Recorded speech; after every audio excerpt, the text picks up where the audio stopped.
Good evening. The meeting of the Monroe Township Board of Education will come to order. Please stand as our student representatives of the student board members does the Pledge of Allegiance. Leads us.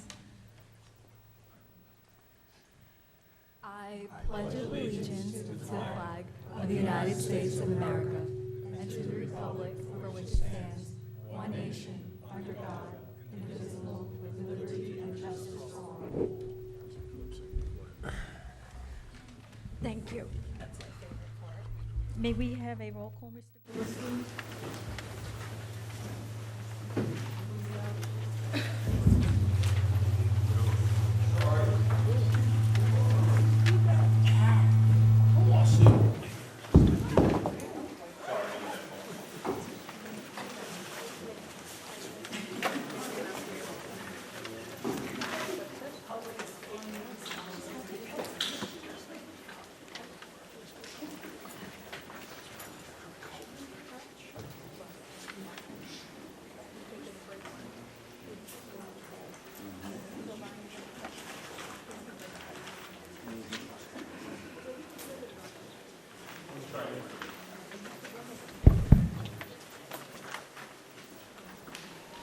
Roll call. Mrs. Arminio. I'm here. Mr. Braverman.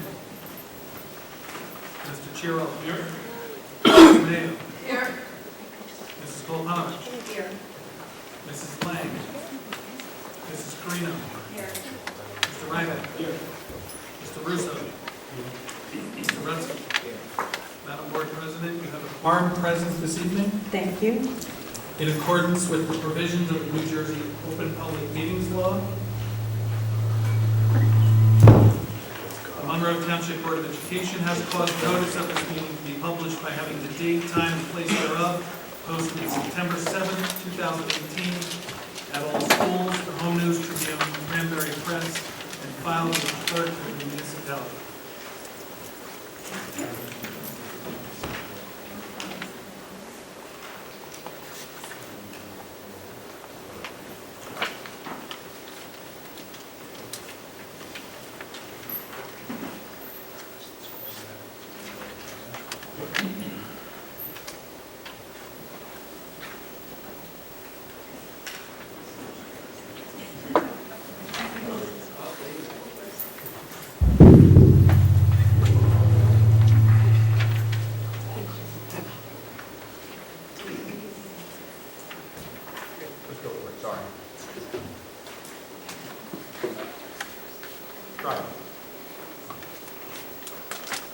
At this time, we're going to be going to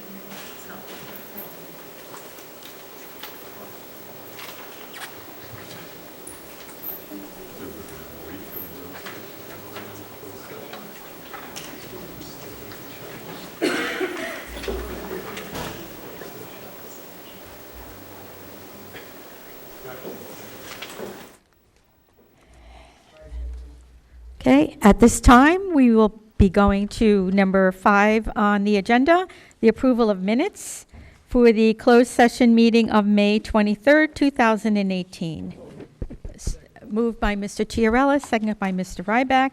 Any additions or corrections to the minutes?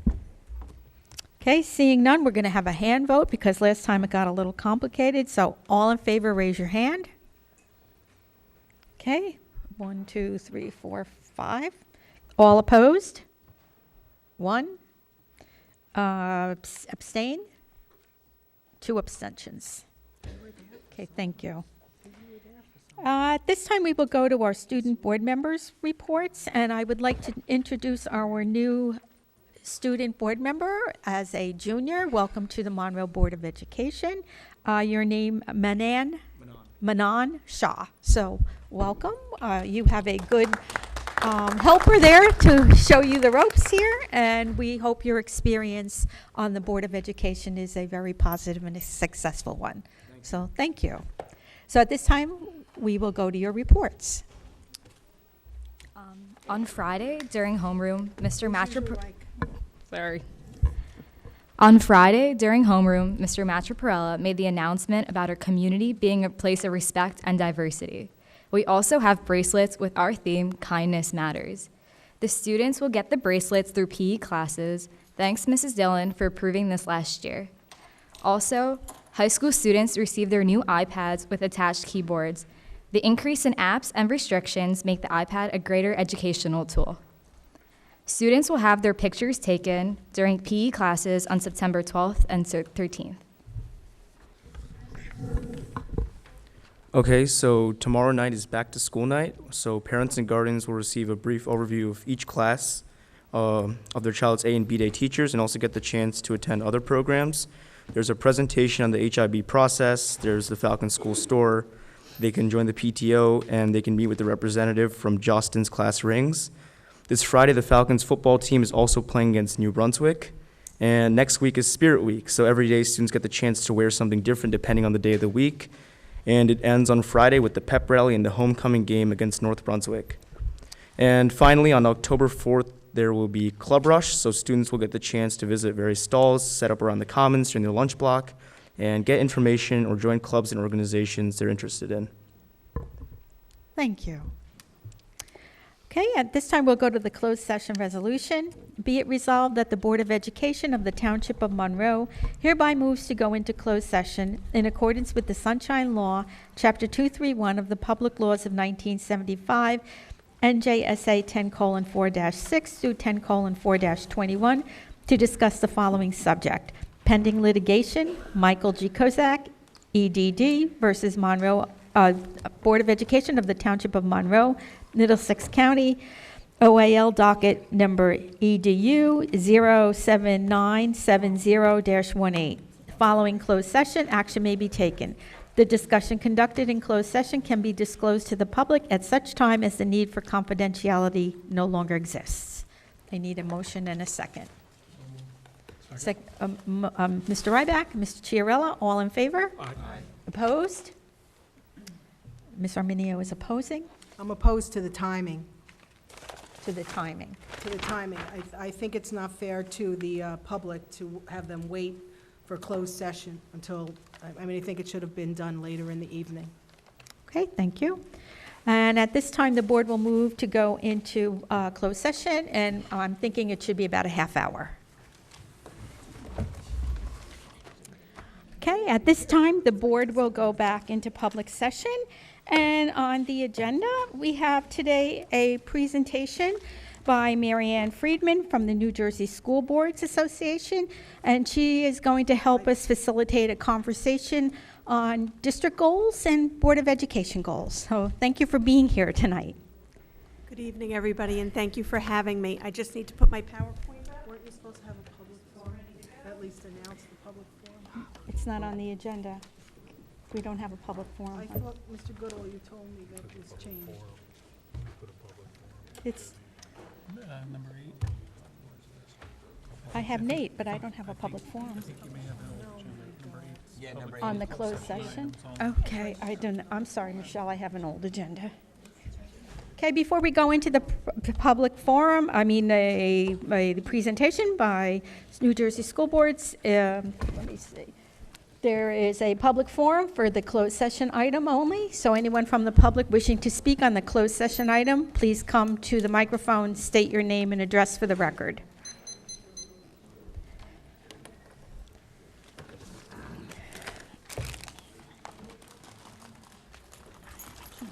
Prakash Parab, 33 Dana Drive.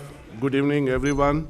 So, want to understand, the closed session is for the litigation filed by Dr. Kozak versus Board of Education. The litigation is pending litigation between Dr. Kozak and the Board of Education. So Dr. Kozak has filed a case against Board of Education. That's, as a layman, that's my question. We have been saying that for a few months, that there is pending litigation by Dr. Kozak. Thank you. Do you all know how much this litigation is going to cost? Any estimates? At this time, I cannot divulge any information. Okay. Will public be notified when the case begins and all the deliberations go on in the court? Will the Monroe Township public parents will be notified on this? We have not even reached that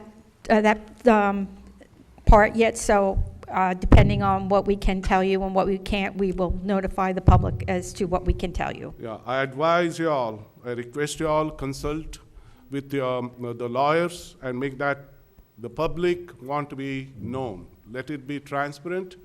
When the court deliberations go on, we want to be there. If necessary, we want to be witness, we will be witness. So I will request the Board of Education members to make sure that this process is transparent. This is a statement. This all started in October, November last year. So we need to investigate who started this and why. Because it is going to cost the taxpayers the money now. So we need to investigate whether the bylaws were followed. If the bylaws were not followed by the members of the BOE or the district administration, they should be responsible to pay. We public, otherwise you'll get another one case from the public. Public will sue you all. So thank you, let us be transparent. So that is the request, and I'm tired of requesting, that is the demand. So thank you very much. I have several questions, but as this is for closed session, I have no more questions. Thank you. Anyone else wishing to speak on a closed session item? Okay, seeing none.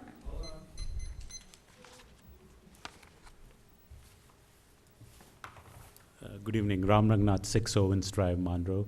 A quick question: at this point, will this impact the search process for the new superintendent of Monroe Schools? This litigation, will that impede the search process? This is two different items, so no, it will not affect the search process. No impact. And second, I think just to add to what Prakash said, first of all, kudos to Prakash. I know he's under the weather, but appreciate, again, as a responsible Monroe Township resident coming here to the BOE meetings. I just want to make sure, again, from a BOE team, as you remember, in the public forum, many of us had predicted that this is going to be the outcome of the actions of not renewing Dr. Kozak's contract, and even when he was willing to come back, how it was handled. So we are not surprised as a public that this has happened. And of course, we are worried now this is going to cost us the money to the township. And as Prakash ji said, I hope internally within the BOE and the administration, some soul searching happens to understand the root cause, why we are here. And again, at some point, if there is actually lack of following of the laws or neglect of duty within the BOE or the administration, I think the public should not be accountable for any payments to be made if we do end up losing this litigation. So just wanted to make that comment. Thank you. Anyone else? Okay, then at this time we will go to our presentation by Ms. Friedman of the New Jersey School Board Association. Good evening again, and thank you for having me in tonight. I think everybody was here, everybody on the board was here last year when we went through this process. Is that correct? Is everybody here? Okay. So what I'd like to do is go through the beginning part rather quickly so we can get to the goals, if you're okay with that. Okay. Okay. So you know what the vision is of the district, and actually you have a sheet within your packet, a yellow sheet, that talks about the district vision statement, which is the Monroe Township Board of Education commits itself to all children by preparing them to reach their full potential and to function in a global society through a preeminent education. Goals really are the foundation of your effective policy development. They also help for communication. They hold accountable the district to the community, the board to the community as well. It also forms the basis, half of the basis of your superintendent's evaluation, provides for accountability and continuous improvement. We do believe in a systems approach, which means that the total is not just the sum of its parts, but that actions are both linked and interwoven. And you have the board governance cycle in front of you. You completed your superintendent's evaluation before July 1st. You also have the opportunity to do your board self-evaluation. There's no time limit on that, so I would encourage you to do that. This year's will be available through the end of December, so those that are seated now can take part in that self-evaluation. And as you know, that gives you an opportunity to evaluate how you've worked together as a board and how you feel you've done as an individual Board of Education. So it's really very important for reflection on how the board is doing and how you all are doing each. Did you have a question? Okay. So some data sources that you want to be taking a look at and thinking of when you're preparing to set district goals are school performance reports, any proprietary assessments that you have, staff, community, and student input. Your self-evaluation is always good, and then board committee recommendations. Additional is suspension and discipline data, absentee rates, both for students and staff, your violence and vandalism reports, and then any bullying, intimidation, and harassment statistics, and culture and climate surveys. Moving into the goal development. So everyone owns the district goals, as you all know. Tonight, hopefully, you'll develop those collaboratively. I believe that the acting superintendent has some ideas as to what he would like to see the focus be on the district for the upcoming year. But everybody owns those after they're collaboratively developed. The superintendent's responsibility is to achieve those goals, but the board's responsibility is to make sure that you're supporting the acting superintendent and providing the resources for those district goals. They have to do with programs, student achievement, instruction, personnel, professional development for personnel, facilities, finance, things like that. Then board goals are to improve board governance structure. Boards may want to take a look at their committee structure, see if they would like to go to a board of the whole as opposed to committees, or vice versa, from committees to a board of the whole. And everyone on the board owns those as well, including the superintendent and the business administrator, who are considered members of the board, non-voting members. Superintendent's personal goals are usually derived from the previous year's evaluation, so they don't apply at this point.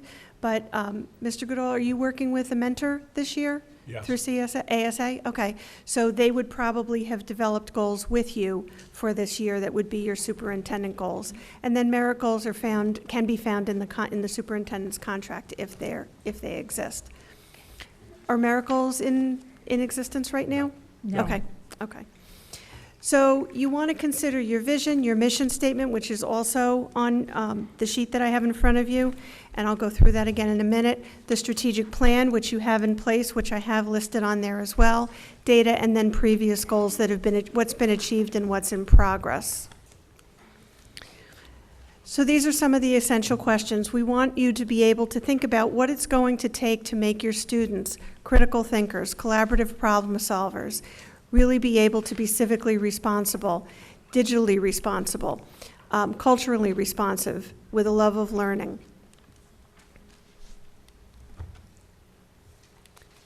The clicker's not doing a very good job.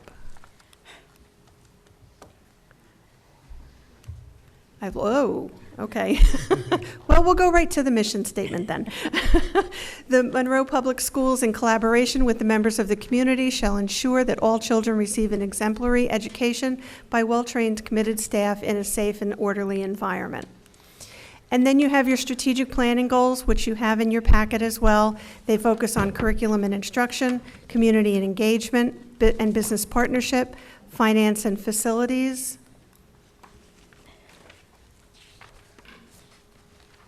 and then technology and the arts and communication. So usually what will take place is that your strategic planning goal, your mission is first, and then your strategic planning goals, and then your district goals your annual district goals will fall from that. So last year's district goals were to improve student achievement, and then there were a number of bulleted items underneath that. Oops. The second was to improve school facilities, and I know you have a referendum coming up. The third is increased community involvement, and the fourth is improved management and operations. So I'd like to just ask how you feel you did towards last year's goals. I know you have an acting superintendent now, so he can't really address that. But from a board's perspective, is there anything from last year's district goals that you feel needs to be continued in this year's goals? Anyone on the board? Because I have those. Oh, here we are. So last year's goals were improved student achievement. And the other thing is that a lot of districts are keeping those very broad goal statements and goal areas and then changing the action plans within as you improve and as you move forward with those goals. Yes? Well, certainly we have some very important goals. We have, a referendum, et cetera, superintendent search. But I'd like to focus for a minute on academics because that's something that's near and dear to my heart, and I'm sure my colleagues here on the board might agree. We did improve. We did make the 99 out of 100 at least of the 100 best high schools in New Jersey from New Jersey, a monthly magazine. But I'd like to see that. I'd like to see us do better. I'd like to see that come up and, in general, have academic improvement across the board. For a board goal? I'm sorry? A board goal? District. A district goal? District goal. Okay. So that would go in line with improving student achievement. So you would have items then underneath that you could ask, that the acting superintendent could address. Right. Okay. Was there anything specific under the improved student achievement that you wanted to see continued of those bulleted items? You're asking me specifically or the board? I'm sorry? You ask me specifically? Anybody, you or anybody. This works best if everybody provides some feedback. Yes.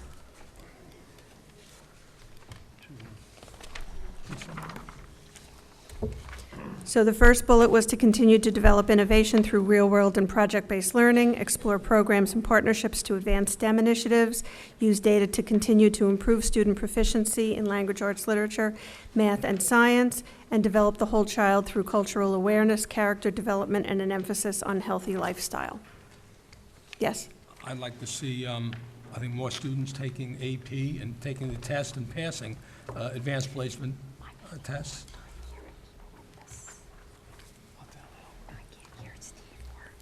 So an increase in the number of students taking AP classes and passing the AP test? Mm-hmm. Actually, I think we could continue with all of them because I don't think you ever achieve them, but you continue to move all of these goals forward. Well, I'd just like to see the numbers. I know that. That's fine. I just, when looking at these. I think you're right. I think these are things that we have to continue to strive for. I mean, academic achievement is one thing, but getting our children into the best university should be another. But I don't know that needs to be, bulleted under the goals. But it's something that I'd like to see. That we're always looking to increase enrollment in the best schools that our kids are getting into. In more Ivy League schools. Right. Right.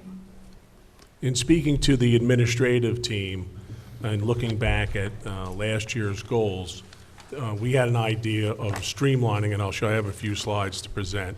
Streamlining. Would you like to do that now? When you're finished with your presentation. Well, that would be good because then they could discuss those and consider those for actual goals for the district. Do you want me to flip that? Yeah, I'll have to.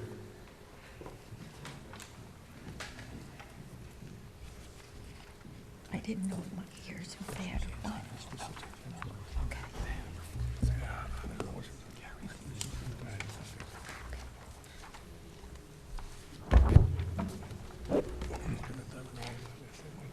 Is this yours? Yeah.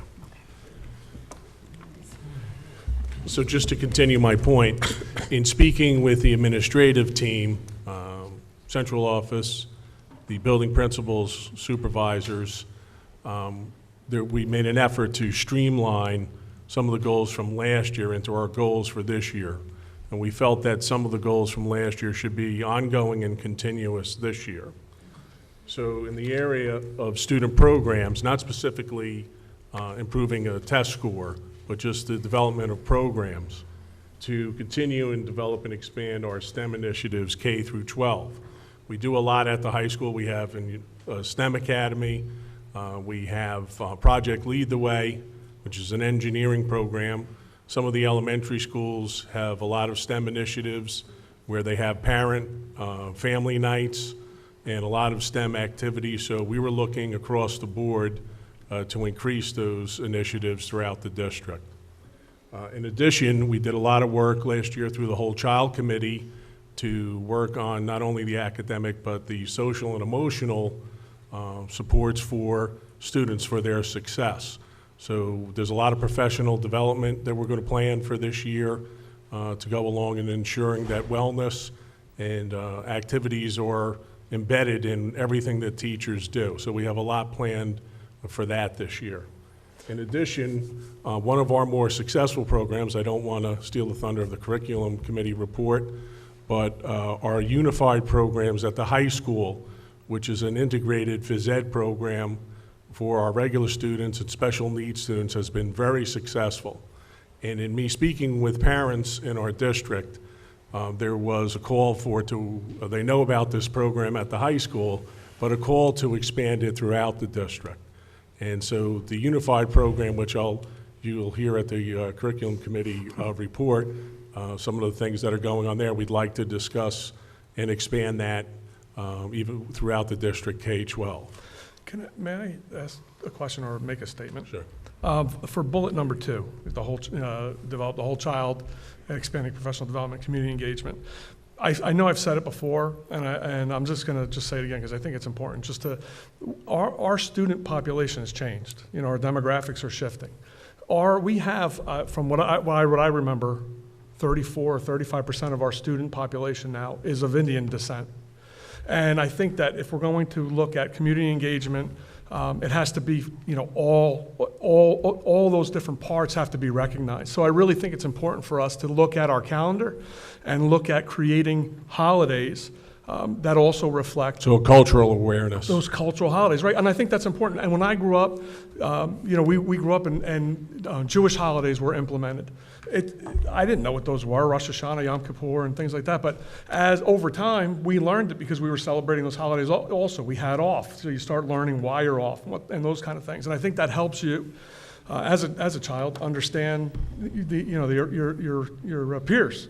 So I just think that we're at a point now where 34 or 35% of our children should be recognized, you know, that should be embraced, and we should use, and I know we use staff and service days and things like that, but I think we need a bona fide holiday like we do with Easter and things like that. So that's all. You could actually address that, if you don't mind. Continue to develop the whole child through expanding professional development, cultural awareness, and community engagement. Would that work? Mr. Goodall? I don't know if you're going to address it in another place, but I would like to see, and we've had calls from the community, I think everyone would be happy to see a little bit more civic understanding and government, teaching our children what it means to be an active and engaged citizen, historically as well as current. You know, I know we have things like where the kids go to the municipality and they have a government thing, but I'm talking about across the board to a specific program that talks directly about New Jersey governmental things, state government and federal government, and you know, I just think it's lacking. I've been told that it's over a broad curriculum. A lot of it's embedded in what we do, but I certainly... Not acceptable. I think we need a specific program that talks about it in a very specific form of how our government works. I mean, we want our children to be global ready and intellectually prepared for it, but I think we also need to have them prepared for their engagement as citizens. And I think now more than ever, we need an actual program that talks about that. How you want to develop it is something that the academics need to decide, but I think it should be very specific and not spread out. Can I Mr. go? Ryback? Yeah, I just want to pick up on what Ms. Arminio said, because I think it's pretty important, so thank you. If I'm not mistaken, and Dr. Alvik, Ms. Goodall, you can correct me if I'm not factual on this, I think the state is actually looking into creation of a course at the middle school specifically for civics. So maybe it'd be worth our while to sort of be the head of the pack, so to speak, and start investigating this, the creation of such a course. I was going to make the comment, we were going to bring the district supervisor of social studies involved in the conversation with me and Dr. Albeck, too. She is looking at that to implement that now. She ordered a textbook last year to be used in the 8th grade social studies classes on civics education. Can we So make she that is a looking part at of the that. district goal, though, specifically mentioned? Just like Okay. you have a STEM. You have STEM mentioned specifically. Right. I'd like to see a civic program mentioned as a goal. I agree. So add a bullet for civic understanding and engagement, state and federal government? Actual governance, you know, Or local, state, and federal? local, state, and Local, state, federal and federal? government. Okay. Everybody on board with that? Procedures. I'm okay with that. Thank you, Michelle. You're welcome.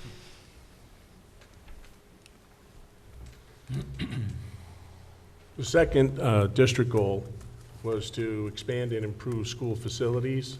As you know, the board approved a resolution to go out for referendum, details to follow for the spring of 2019.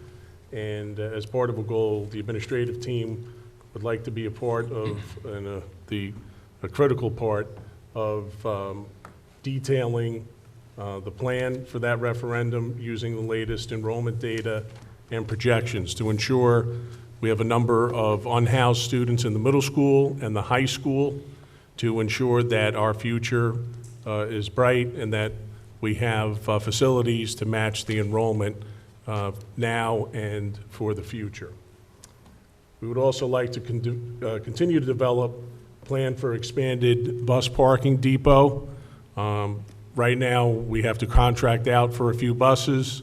We don't have a full in-house busing transportation, which we think is much more preferable. So we would like to continue the plan of trying to finalize an expanded bus parking depot. And in addition to that, as a result of a lot of conversations, safety meetings last year, actions and support from our police department, the training of armed officers in our schools, but to continue to evaluate and develop potential security measures at some of our schools identified through the administrative team and some of the brought to our attention from the parents. Some of our elementary schools lack the enclosures that perhaps can prevent something unfortunate from happening. And through capital projects, we would like to explore, and through security grants offered by the state, some potential capital projects for the following year to ensure that our schools are as safe as they can be.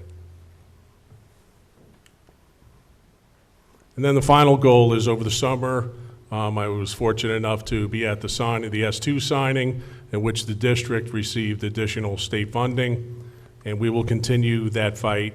We're not completely satisfied with the amount of money this district is getting. We believe that we are still underfunded, but we will continue to seek fair and equitable state aid funding. Engaging our legislators and engaging the community was all part of the fight. In our past, the community, the Board of Education, the administrative team was very active in fighting for more additional state aid for our district, and we want to continue that as part of our goals for this year. Does anybody have any questions for Mr. Goodall? I agree. I agree with I agree with the goals. District goal 2, though, I think that I just wanted to reiterate what you said about the busing. We need to move toward having our own fleet, entirely 100% our own. There are too many issues. There are too many issues with communication. I think our transportation department does an excellent job of managing the bus routes and our employees and the communication between the buses when they're out on those routes. It's very difficult, and I know I'm preaching to the choir here, but it's very difficult to reach the buses once the contract buses once they leave. We also have security measures on the buses. We have cameras and things like that, and I just think we're cutting our nose off to spite our face by going with contract buses. I know it's been a problem with growth because of growth and how quickly we grew, and so the need was there to bridge the gap. But I think, and budgetary concerns and things like that, but I think that we really need to just move toward 100% of our own fleet, and that's it, I'm done. Anyone else have any comments or questions for Mr. Goodall? Is the board comfortable with those 3 goals? Okay, so. With the additions. With the additions. So what we'll have, I'm going to ask, Michael, would you please email me this PowerPoint tomorrow? That would be great. I did write most of it down, but some of it I missed. So what happens now is that the board has collaboratively agreed to these goals with the superintendent. And the goals are the what. They are what you want to see happen in the district. The superintendent then with the administrative team will develop action plans for those. And the action plans are the quote unquote the how. So he determines how he's going to get you from point A to point B. You should be able to see those action plans and review them. But you really don't want to dabble in the action plans, okay? Because that's the how. His responsibility is to take you from point A to point B. He has until June 30th to do that because that's the year. So what you want to do then is to have conversations and to develop a timeline for how often you want to have updates on the progress towards the achievement of those district goals. We recommend usually 3 or 4 times a year. So September, you would approve those goals or adopt those goals. Then in November or December, you could have an update. In February or March, you would have an update, which coincides with getting ready for the superintendent's evaluation, which works nicely. And then in June, he would give you a final update on how he did towards the achievement of the goals. So keep in mind, when you do the superintendent's evaluation, because that's a process and it takes time for everybody to be able to get their information in, you really need to give about 2 months to complete that.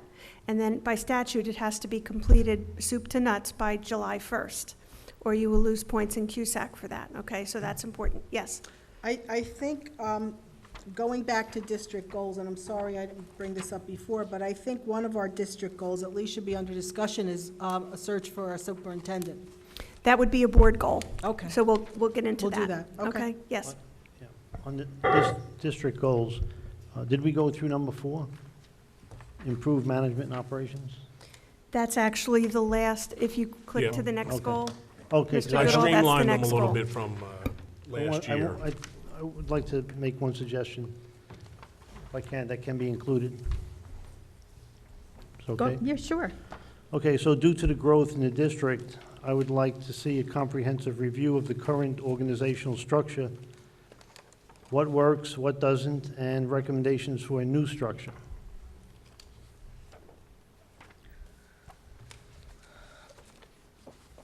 Do you want the acting superintendent to do that? Yes. Structure meaning administrative structure, or? Yeah, the organizational structure. For administration, yes. Would you be able to handle 4 goals? Well, that would be part, bulleted under number that would be part of this one, part of improved management and operations. Yeah. Okay. So that would be Yeah. another action item under Because that. we It's a don't big want to one, but overwhelm him with too many goals, having not had this. Well, you're right, but I would think that something like this I- can actually make things work better and will underwhelm him, maybe.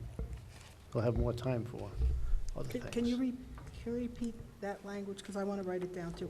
Mr. Goodall, did you give us these goals anywhere? This isn't written anywhere. No, I'm going to update that, and then I will send it to you. Okay, but what kind of language? and you'll also have them in my memo, which I'll send you tomorrow Okay, so afternoon. what did you write down? I wrote down comprehensive review of the organizational structure with recommendations. Okay. Would we have Does to? that satisfy? Well, no. Mr. because- Russo? No, a comprehensive review, I would like him to identify what works and what doesn't. That's important.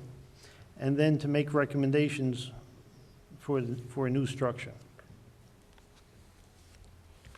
All due respect, you can't make recommendations for a new structure unless, that should be if in fact it's deemed to be Well, insufficient. Right, so you you've have to been put a here, little you've caveat. been here a number of years, I'm sure the structure will be new. So I have. I took it as a comprehensive review of organizational structure with recommendations. And you wanted added what works and what doesn't work? Yes, because if, I mean, I think that would go along Sure it with would, the but- comprehensive review, but if you'd like the wording in there and the rest of the board is okay with that, then sometimes it's that's, better to spell it out, I think. it's just, the rest of the board has to agree, that's all. Okay, all right. Because these aren't my goals for you, these Okay. are your goals for you. Yeah. And to Everybody satisfy on Mr. board with Rutsky, that? we can change the last part and say, and recommendations as seen if necessary. If necessary, Yeah, or that's all. deem, More or if, details are better, you're right. There you go. And if it's deemed necessary, then recommendations should follow. so the goals that we are creating today, would they have to be formally adopted at the next board meeting? Yes, they should be formally adopted at the next board meeting. And then you need to give Mr. Goodall some time with the administrative team to come up with the action plan items for each of these. The action plans, when I get back to my PowerPoint, will determine what the step-by-step action items are for each Right. of those. And then we'll give who the resources are for that, who's responsible for it, what the timeline is, and how will we know when we've achieved it? How will we know that it's been accomplished? So those are the things then that you want to be looking at as you move forward through the year to see, because you're always evaluating the superintendent come the spring on progress towards the achievement of the goals. So if you're seeing the action plans and you're seeing in December that everything that was supposed to be completed by November 31st was, or I don't even know how many days November has, 30, I think, right? 30. 30, okay. I was never good at that. You would look at it and see anything that was supposed to be completed before November 30th, were those things all completed? And if they were, then you know you're on progress. And then the next time you have the update would probably be in March. And then you would go through and say, okay, everything that was supposed to be done by the end of February, was it completed? If it wasn't, what was the cause of that? Was it something that was unavoidable? Or how are we moving forward with that? And what's the new time frame for completing that? And that way, when you go in to sit down, because superintendent, as you know, will need to drop in the goals in the evaluation, the online evaluation, and will need to give himself a rating on whether he achieved them, satisfactory progress was made, or little or no progress was made. And then he writes comments. And then when the board goes in, you'll be able to see the district goal statements, what the superintendent has written, and you'll be able to give achieved satisfactory progress or little or no progress has been made, and you'll be able to write comments. When you add, first of all, when you go in, you can see the superintendent's information, but you can't change it. Okay, so that will be grayed out for you, but you'll be able to see it. You won't see what anybody else has written in terms of board comments until the very end when you get that compilation back. Okay, so you would only be able to see your own comments. But it's really important that you have these updates on the progress, because when you sit down, first of all, Mr. Goodall, it's to his benefit and it's to your benefit to know where you are with the district goals when you sit down to do his evaluation, because half of it is on the district goals and on progress towards the achievement of that. But Mr. Goodall can start the action plan today. Oh, yes. No, he can start, he knows, I I'm think he working has a on good that. idea that you're going to approve these goals. I'll be typing up a memo of what we talked about tonight, sending it to you by tomorrow afternoon. I usually send it to the superintendent, the business administrator, the board president, and vice president, and I ask you to review it. It'll have a boatload of attachments to it, and I'll ask you to review it and send it out to the rest of the board. And then you can even make adjustments to that as you see fit, while, before you adopt the goal. So when you look at that, if there's something in there that wasn't included that I missed if I missed something, you can add that. Or at the next meeting, when you go to adopt those, if there's something else that you'd like to see considered, you can bring that up and ask if it can be added. If the rest of the board is on board with that, then that's okay to add, okay? Thanks. Okay. So we good with the district goals? There are 3 district goals with a number of bullets under each one. Everybody's good? Okay? Okay.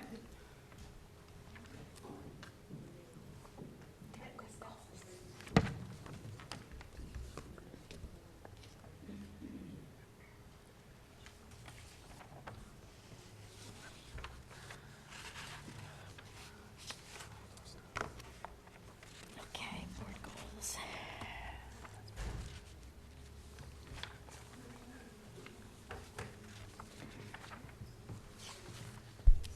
Okay.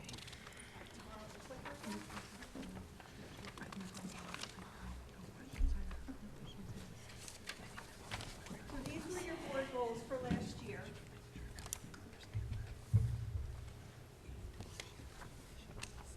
So if you'd like to give, if anybody would like to make any comments on whether you feel anything on here needs to be included and continued for next year, you had evaluate and adopt a plan for enrollment growth and facility needs, continue professional development for board members, reviewing the sampling of programs, and I did come in, I think, once or twice over the course of the year, and then improve committee communication and reports with other board members. Is there anything on there that you feel you would like to continue for this upcoming year?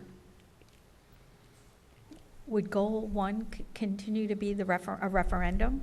It can be. Because we would have to do, that's an important piece that the board has to do this year. You could, Have the you board could involved in also, the referendum. okay, and you could also develop and implement a plan with administration to provide, I just lost my train of thought, education to the community on the referendum. So you could do something like that, or you could have that one, doesn't matter. I think they both say the same thing. The one speaks specifically to developing and implementing a plan with the superintendent and the administrative team to engage in education to the community on the referendum. And I think that first goal also balances with the overall district goals, because we're supporting then that, because they're doing facility needs and those kind of things, and then we're also Working together. Right. to make sure that happens. Okay, so we'll keep the first goal? Yeah. Okay. What about 2 and 3?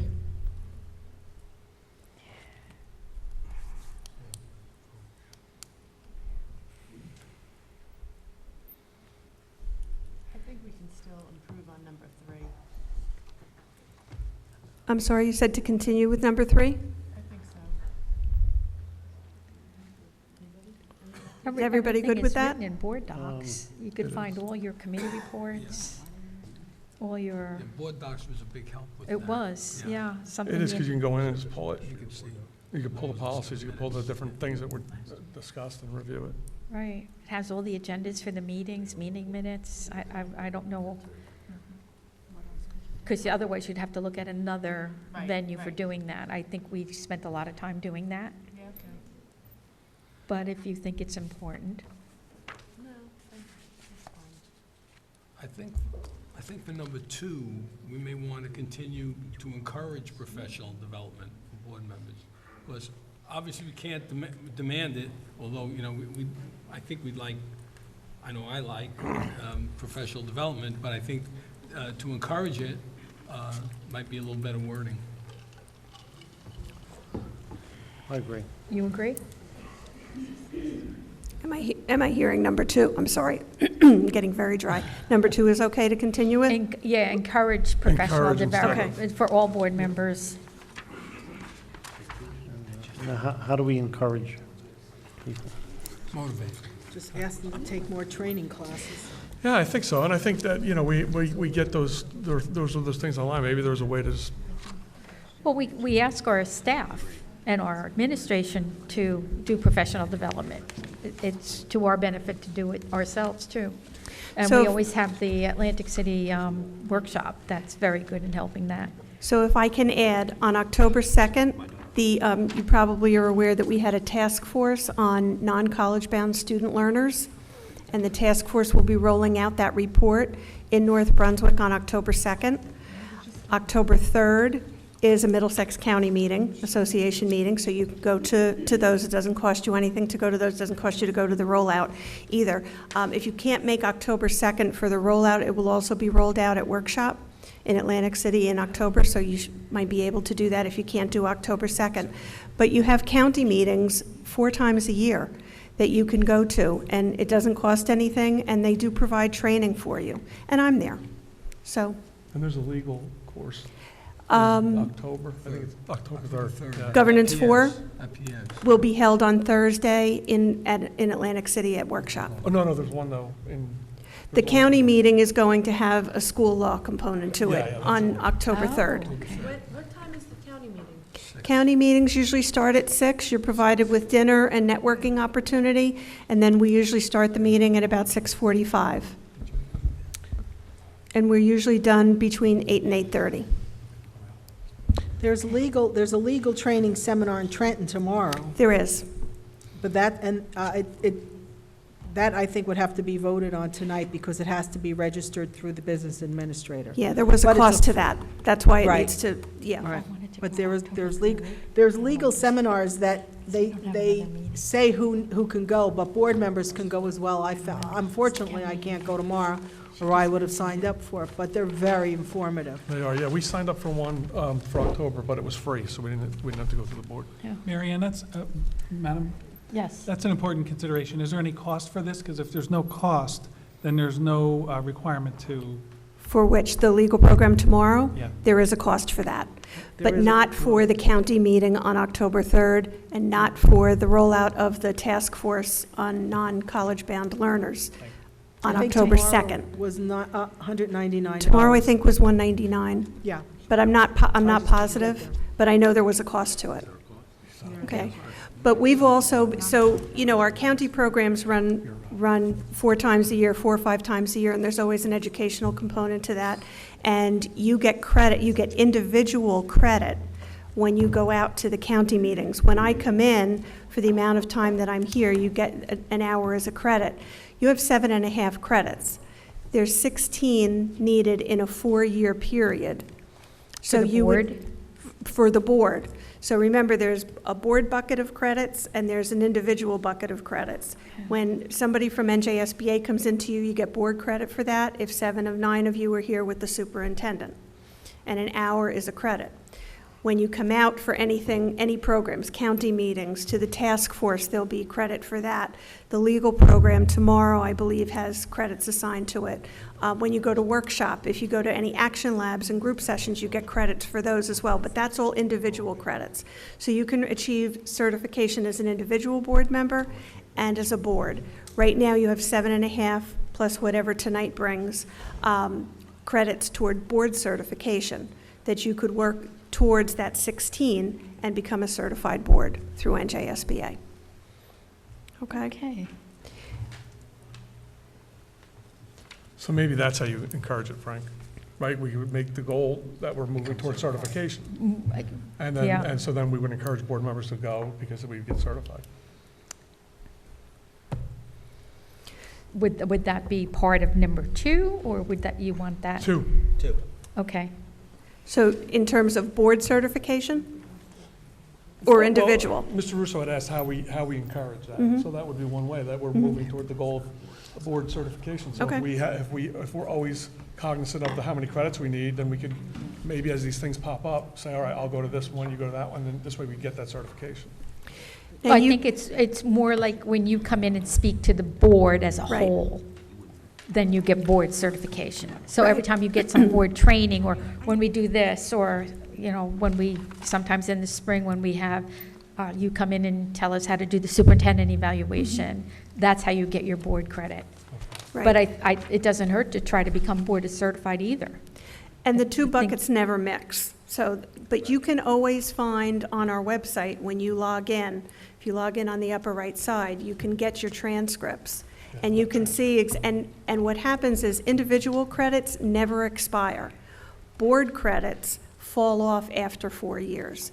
So right now, that 7.5 credits is actually from 2015. So credits, I don't remember how many, I think you had 2 in 2015, 2 or 3. So you would need another 8.5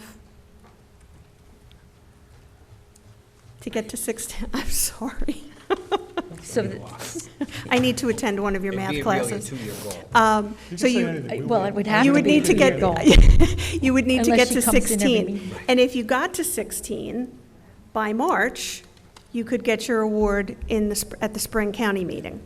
So if not, that 2 or 3 credits that you had from 15 will fall off, but then you'll still have another, 4 or Right. 5 credits as of right now, not counting tonight.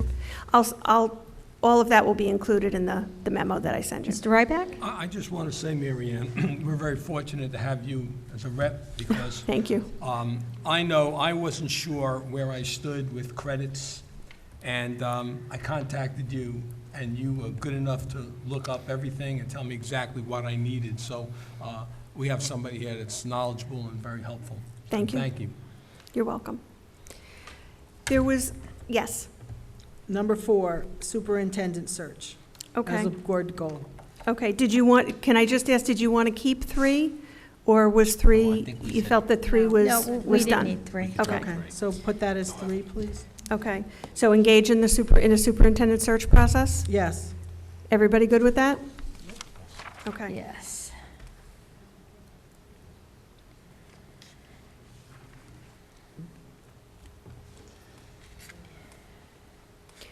Okay, so instead of me going over there and typing, and you can't see me and nobody can hear me, what happens next with the board goals, so I'll type all of this up. So what happens next with the board, was there anything else that you wanted to add to board goals?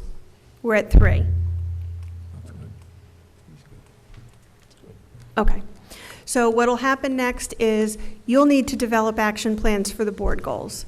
So usually what will happen is sometimes the board president will ask committee chairs, if you work with committees, to get the committee chairs to get together and to come up with action plan items. You have a sample template on the left-hand side of your packet, and there's also a sample of board goals and what an action plan can look like for them. I'm going to send you all of this electronically tomorrow with the plethora of attachments that I send to you, so you will have it electronically. But the board needs to develop action plans for the board goals with the same thing. What are the items that are going to fall under each one? What are the timeframes? Excuse me. What are the timeframes that you want to accomplish these things by, and how will you know that you've achieved those? Okay? And we really suggest that the board report out on the board goals when you ask the superintendent to report out on the district goals. Because what happens a lot of times, I was on my board for 9 years. The first couple of years, we did this with our field service rep. She came in, we established district and board goals. We set up timeframes for the superintendent to talk to us about progress on the district goals. We never talked about the board goals. She'd come in at the end of the next year, and she'd say, so how you do on the board goals last year? Haven't talked about them since we developed them. So you want to be moving forward on the board goals, just like you want the superintendent to be moving forward on the district goals. So that's why we always recommend that somebody report out on the board goals each time the superintendent reports out. Okay? So that's 4 times a year. 4 Three or- times before June. It's really up to you all to determine how often you want to do that. We usually recommend that in September, goals are adopted, and then that there be a November update, then a March update, and then a June update. So the June would be the final one. The March one would coincide with the starting of, so it could be the end of March, the starting of the superintendent evaluation. You want the superintendent to give you a verbal update a couple of times a year, but specifically before he goes in and sits down to do that superintendent's evaluation, because he wants you to know exactly where the district is, and you want to know and need to know where the district is so that you can do an informed evaluation of the superintendent. Now, I understood from training that if we do that, we should also give the superintendent suggestions before their evaluation. Is that correct? We shouldn't there shouldn't be anything Surprises. really, surprising or very, very negative on the evaluation. He should be informed before we get to the evaluation in the end of the year as to what our either concerns are or Well, actions. so typically, it would fall in line with no surprises, okay? Right. So we believe very firmly in, and strongly in no surprises from the board to the superintendent, and no surprises from the superintendent to the board. So if things are going on, you have ample opportunity during the course of the year to have those conversations. You can have them individually with the superintendent. If you have them with the board, with the superintendent, you have to write the superintendent, and you have to do those things in executive session, because that wouldn't be public. But the other thing that I want to really point out and strongly about with the superintendent's evaluation is you need to look at the entire year in review when you're doing the superintendent's evaluation. Right. Not just the last conversation that you had. Right. So I probably said this last year. If I did, I apologize for repeating myself. But if you have a conversation with the superintendent the day before you sit down to do his evaluation, and he says, by the way, I got your son or daughter into Harvard, and it's not going to cost you anything, don't give him exemplaries and commendables on everything. But likewise, if you have a conversation with him the day before you sit down to do that, and he says, I couldn't help get your child into Harvard, and there isn't any money, so you're going to have to pay the full ride, don't give him unsatisfactories on everything. Because you really want to think about the whole year in review, which is, again, why seeing those action plans over the course of the year is really important, because you can see the progress that the district is that the superintendent is making with the district throughout the year. And a superintendent update does not need to be in closed session, is that correct? Should be in Superintendent's public. update at a board meeting does not, unless it concerns any of the items that are in Okay. executive, which would be personnel, student personnel, negotiations, anything like that, acquisition of land, contracts, those kinds of things. Okay. Okay? This really just does not want to work. Okay. So now you have district goals for the upcoming year. You have board goals for the upcoming year. I'll type everything up tomorrow morning, send it to you tomorrow afternoon. Again, there'll be a bunch of attachments. I'll send it to the board president and vice president, the superintendent and the business administrator. I'll ask them to take a look at it just to make sure I got everything. Mr. Gorski, if you could send me the superintendent's PowerPoint in the morning, I can just make sure that I got everything. And then you can send it out to everybody else, and you'll be good to go to start working, okay? Any questions? Yes? Marianne, I have a question that's, well, it doesn't pertain to board goals or district goals, but it has to do with board professional development. Okay. So if it's okay, I'd like to ask that question. Sure. We've been having some discussions lately about what's appropriate in closed session as far as minutes. Okay. And I just think it might help us if you can give us New Jersey School Board's bent on that. Okay. Usually, executive session has to do with student personnel, staff personnel, any kind of negotiations. Could have to do with any litigation. It could have to do with any kind of contracts that you might be talking about negotiating, whether it's with an outside source or a busing company or whatever. Any kind of land acquisition. There are things that are delineated that are the only things that you can talk about in executive session. And those things have to remain confidential until they no longer are deemed necessary to be confidential. So if you're talking about negotiations in executive session, you would likely have on your minutes that you all get or that go out to the public for executive session minutes that the board went into executive session and discussed negotiation. Okay, it may be the Teachers Association contract, it may be administrators, it may be transportation, however you might do that. Usually, the business administrator will keep a little bit more detailed of an executive session minutes so that if and when that information is no longer considered confidential or detrimental to the district by releasing that information, then that information can be released. But until that time, you would have, for instance, for tonight, you went into executive session to discuss litigation. You would have on the public minutes that are for executive session, litigation.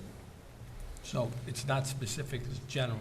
It's usually very general what goes out to the public and what you would actually approve at the meeting.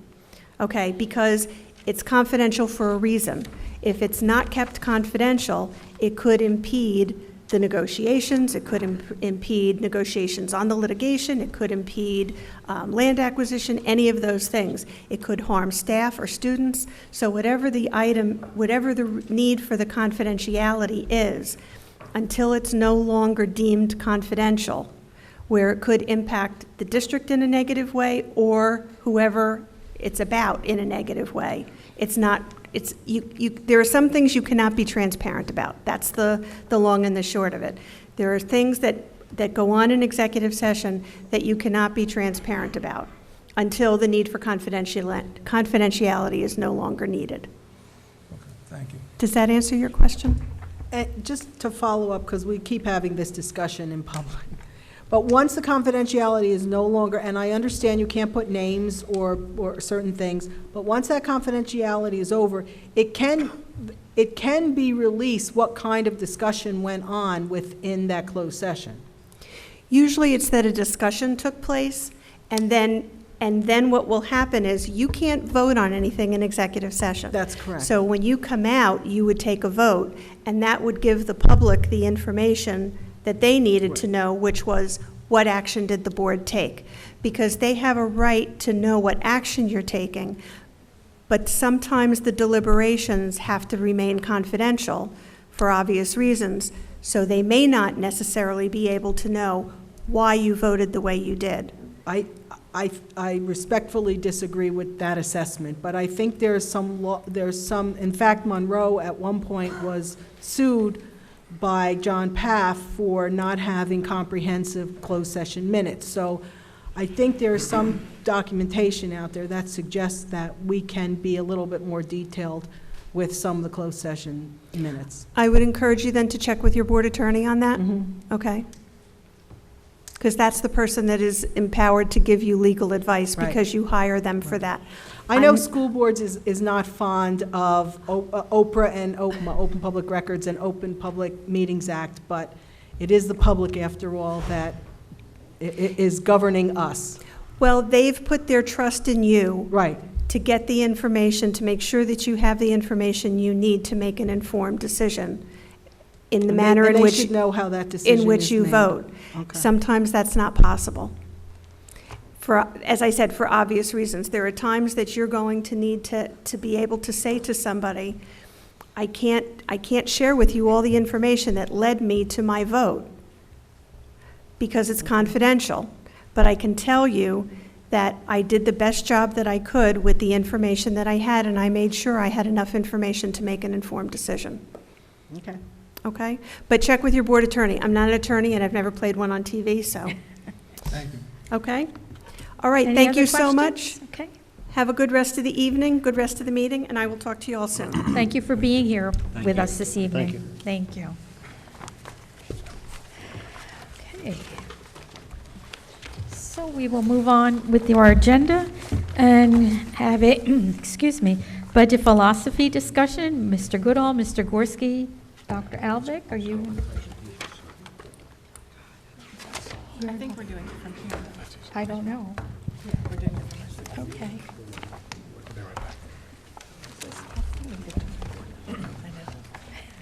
We should have a, okay. Do you need a mic? Yeah, that'd be great, thanks. No, we don't have it. Is there anything in our packet? We don't have a copy of this, right? Correct. Okay.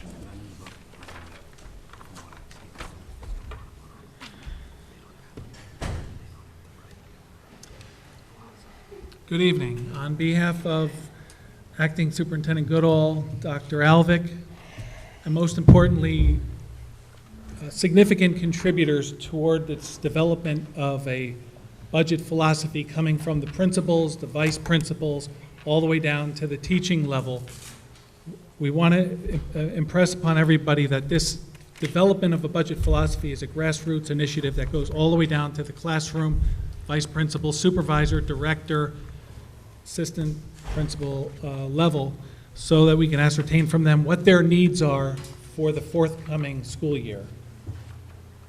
And this would be a budget philosophy for the fiscal year 2019-2020.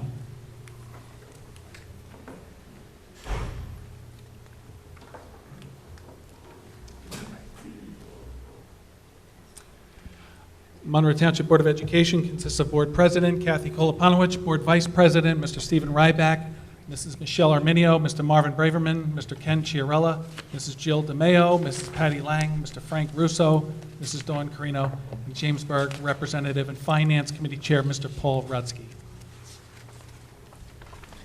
What is a budget philosophy? The philosophy of establishing the annual school budget should entail the creation of a framework for a budget that supports a democratic plan of appropriate funding for the implementation of educational programs so that students may develop and learn from quality experiences based upon educationally sound and fiscally prudent planning. A solid financial base is paramount to ensuring that the school district will be able to meet the responsibility of preparing our students for an increasingly competitive environment. The budget philosophy stage should be macro-focused rather than micro-focused, as much more refinement will be required and implemented in the future through the rigorous budget process. Budget appropriations are a sophisticated word for spending, are based upon student enrollment. This slide shows how the district enrollment has grown over the years, and next year, for 1920, we are conservatively expecting approximately 200 additional students. A lot of that enrollment projection depends upon when the students are going to materialize from the housing development, which is not an easy assertion. But we can conservatively say we are expecting 200 additional students for next year. Some budget appropriation considerations are as follows. Salary and benefits are approximately 75% of the general fund budget. Aggregate district salaries are approximately $66 million, and on average will contractually increase 3% or $2 million in next year's budget.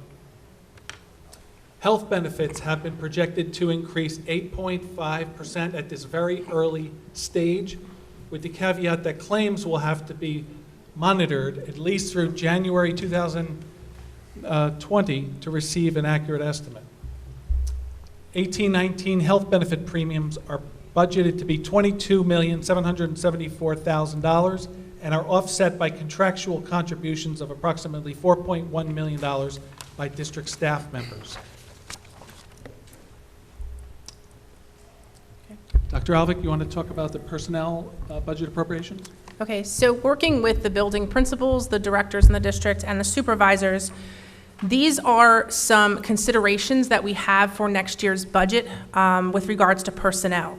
This is due to increased staffing, increased student enrollment, and increased needs within our district. We've tried to maintain as best we can throughout the years with the staffing that we have, but with the increased number of students, we are increasing this.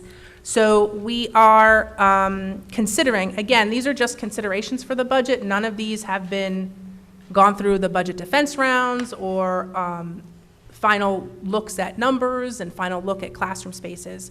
But these are some things that we're looking at. So looking at certificated teaching staff members, you can see the list there. Special education staffing members, including teachers, speech therapists, paraprofessionals, and nurses. Specifically, the nurse is for the ESY program. Our numbers in our ESY program continue to increase each year. Technology personnel, we continue with the more students, we have more devices in our district and more programs that we're using online. So having additional technology personnel, and 2 down from that is the educational technology facilitator. Currently we have 1 in our district that works with all of our current certificated staff members and our teaching staff members. So a need would be to increase that support for our staff.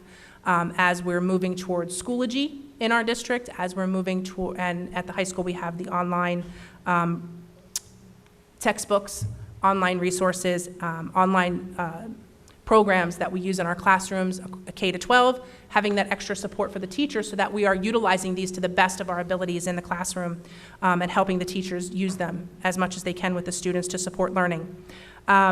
We have not increased our supervisors in this district, and they are maxed out with their responsibilities. We continuously add responsibilities to their workload, so looking to support education, special education, and looking to support some of our programs that are in the district. That would be recommended. And an athletic trainer, we are increasing our number of sports at the middle school. We have not increased our athletic trainer's position there. So looking at, we added 3 more sports to the middle school this year. We still have the same athletic trainer there. And looking at the grounds maintenance worker, again, more students in sports means more grounds that need to be covered. So looking at that, the grounds maintenance. Also looking at our technology. So one of the things that we do look at each year is technology wears out. So we have to continuously replace and replenish our technology. So not only replacements for some of our outdated devices, outdated wireless network, but also additional devices for increased student enrollment. Specifically looking at some of our programs at the high school in digital art, TV production, business education, and technology education courses to support the technology needs of those classes. And then also our special education population, the continuous needs there to add technology devices. Looking at our textbooks, the supervisors each have a 5-year plan that they take a look at their textbooks within their programs. We are more and more moving to classrooms without textbooks, such as our English language arts classes do not have textbooks. We provide the teachers with libraries in their classrooms so that students have more choice in what they're reading, and they use a lot of online resources. But we still use textbooks in French 1 and science, so really looking at those books to support the curriculum documents. And science specifically because we are in the process of still implementing the new Next Gen Science standards, so making sure we're updating our resources to go along with the updated standards. Some of our programs, looking at considerations there, some of our instruments, we need to add and replace some of our aging band equipment, and some of it is quite expensive when you start looking at some of the bigger pieces. So appropriating some money for in that area. We are also continuously increasing, again, our special education population because we're keeping more students in-house, so making sure we're providing those programs, so self-contained classrooms. We would need to increase possibly 2 next year, so that cost would include everything from outfitting the classroom, staffing, paraprofessionals, making sure that, and all of the resources that are needed for the students. Again, our high school weight room, because it is used very often by students, we have to monitor the equipment, and it gets looked at every year. We evaluate it, but there are some pieces that are in need of replacement. As you know, we have been increasing or adding to our volleyball program, our boys volleyball program. Next year will be the 3rd year, which means we will finally have a high school boys varsity volleyball team. So that would include the coaching stipend. And something that comes up every year from the community, something that we continuously look at, is to start to begin to add a swim team. And this is something we've looked at. It doesn't always make the cut when we come down to the final budgeting process, but it's something that we definitely are still looking at to implement into the high school. Transportation. It is recommended that fleet replacements for safety and enrollment growth occur. According to our facility director and our schedule of required retirements for buses, we will need to budget for 9 new 54-passenger buses with video, GPS, and radio components at a cost over $1 million. 4 25-passenger vans with video, GPS, radio components, 9 additional contracted drivers with benefits, 4 additional transportation aides. This projected number of new buses, vans, and staff includes going online with the new bus depot, where land is being donated by the township on Schoolhouse and Buccaloo Avenue behind the firehouse to expand the bus fleet. We are maxed out right now with the amount of in-house buses, staff, and the ability to service buses in the transportation department. We are spilling over parking buses at the schools now, but that doesn't allow for servicing. It doesn't allow for snow removal in the winter. We need to expand that fleet. And as was mentioned previously, this will supplant our need for contracted buses, which I believe we are all in agreement, transportation and administration is best served by in-house transportation staff. From a facility standpoint, we have the following projects that have been compiled by our facility director, Mr. Jerry Tague. Flooring projects at Brookside School are required, $41,000. Replace wooden bleacher boards with aluminum, $67,000. Barclay Brook carpet replacement and paint, $104,000. Replace in-transit security camera system, servers, and software upgrades, $88,000. Replace stadium synthetic field and rubber running track, $1 million. New wireless microphones to replace existing 600 megahertz equipment, $34,000. Athletic field line striping, unit field service grooming tractor, $34,200. Monroe Township Middle School Design and Engineering Services for New Jersey DOE submission and bidding for the replacement of the 1997 edition roof and mechanical equipment for the summer of 2020. $132,000 for the design and engineering services for the roof replacement so that we could start that process. Storage shed building for winter salt truck and supplies, $48,000. Construct bus lot at new site on Route 522 and repave existing bus parking lot.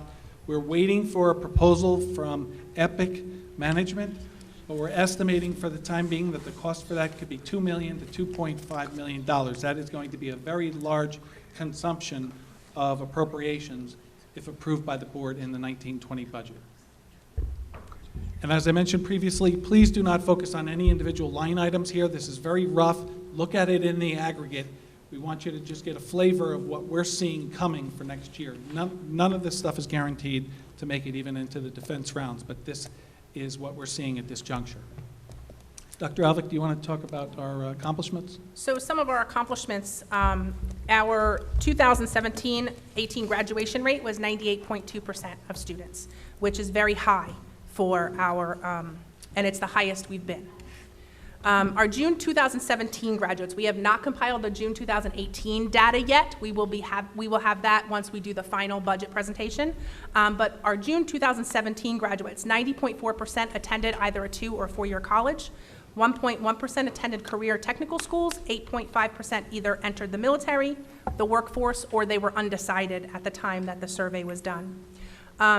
I know, Mr. Ryback, you mentioned earlier about AP exams. We had 664 AP exams taken this spring, and 84% of our students achieved a 3 or better. And also, our average scores on the SAT are well above the state average. Our math is a 576, the state average is a 537, and our reading and writing assessment, it's 575, and again, the state average is 539. So our students are doing very well academically. Budget resource considerations. Where's the money coming from to fund the 1920 budget? General fund state aid. This year we got $5.3 million, which was our current year award. To be conservative, it is recommended to base preliminary budget for 1920 on the same level of funding as the prior year. Although we have been informed by Mr. Mark Magyar from the Senate office that Monroe could receive up to $1 million additional state aid funds for the 1920 school year under S2, which is now in law. Proprietary fund considerations. We made a resource for ourselves here by creating a business plan for Falcon Care and early childhood enrichment programs, which, as I reported the last meeting, has brought in $1.6 million of retained earnings in the first 3 years of operations. We are very pleased to project that we could transfer, if approved by the board again, another $600,000 from Falcon Care ECE retained earnings to be a resource in the 1920 budget. And finally, James Berg tuition. James Berg's tuition is approximately 3.6% of general fund revenues, and James Berg is overpaying tuition as per the James Berg agreement with the Board of Education. Projected schedule of CAP for use in the 1920 school year. All of this will be posted on the website, but basically to calculate CAP, you look at your prior year general fund tax levy. There's an automatic calculated adjustment from the state for enrollment. Last year we received a little over $1 million, so that's fair to estimate again. You have then your adjusted pre-year general fund tax levy base. That is inflated then by 2%. You then get an adjustment for healthcare costs that gives you additional CAP growth. Last year we received 0 because we did such an aggressive job and succeeded in negotiating health insurance rates that were lower than what would afford us a CAP adjustment to tax our citizens more. And then that gives you the general fund tax levy cap prior to use of banked cap. Board of Education has $600,000 of bank cap available, which we have not used over the last few years, and is set to expire, if not appropriated, in the 1920 school year. That would bring the cap adjustment to just over $3 million if the bank cap is not used, and $3.6 million of growth with the bank cap utilized.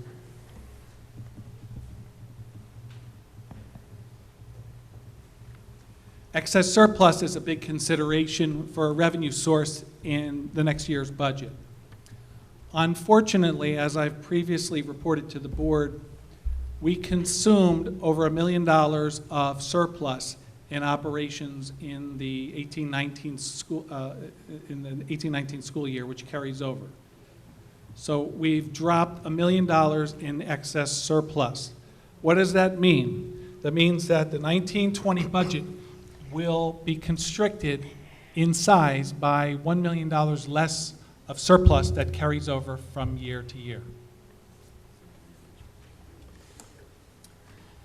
One favorable tax consideration is ratable growth in this community. The more people that move in, the more ratables that hit the books, the more the tax levy is shared amongst all the residents and landowners and property owners. Last year, ratables grew by 1.9%. This will very favorably impact tax rates, and we anticipate that ratables are still growing, although we don't have any definitive information from the township yet. But I would not be surprised if, again, ratable growth is between 1.5% and 2%. Our district has proven to have very high performance, numerous best practices, and comparatively low taxation when you look at it on a county level. We believe we're providing an incredible value to the taxpayers of Monroe Township. And that said, I would like to review administration's recommendation for the 1920 budget. It is recommended that administration prepare a budget that responsibly meets the demands of continuing significant student growth and facility needs, as well as program and service requirements without exceeding the board's maximum spending authority, while prioritizing the following items subject to the restrictions presented by administration: the construction projects as presented, curriculum and staffing recommendations as presented, salary and benefit increases at a conservative range, transportation recommendations, to transfer $600,000 from the retained earnings of Falcon Care ECE to be a revenue source in the 1920 budget, and to use the expiring $600,000 of bank cap. So at this time, it is recommended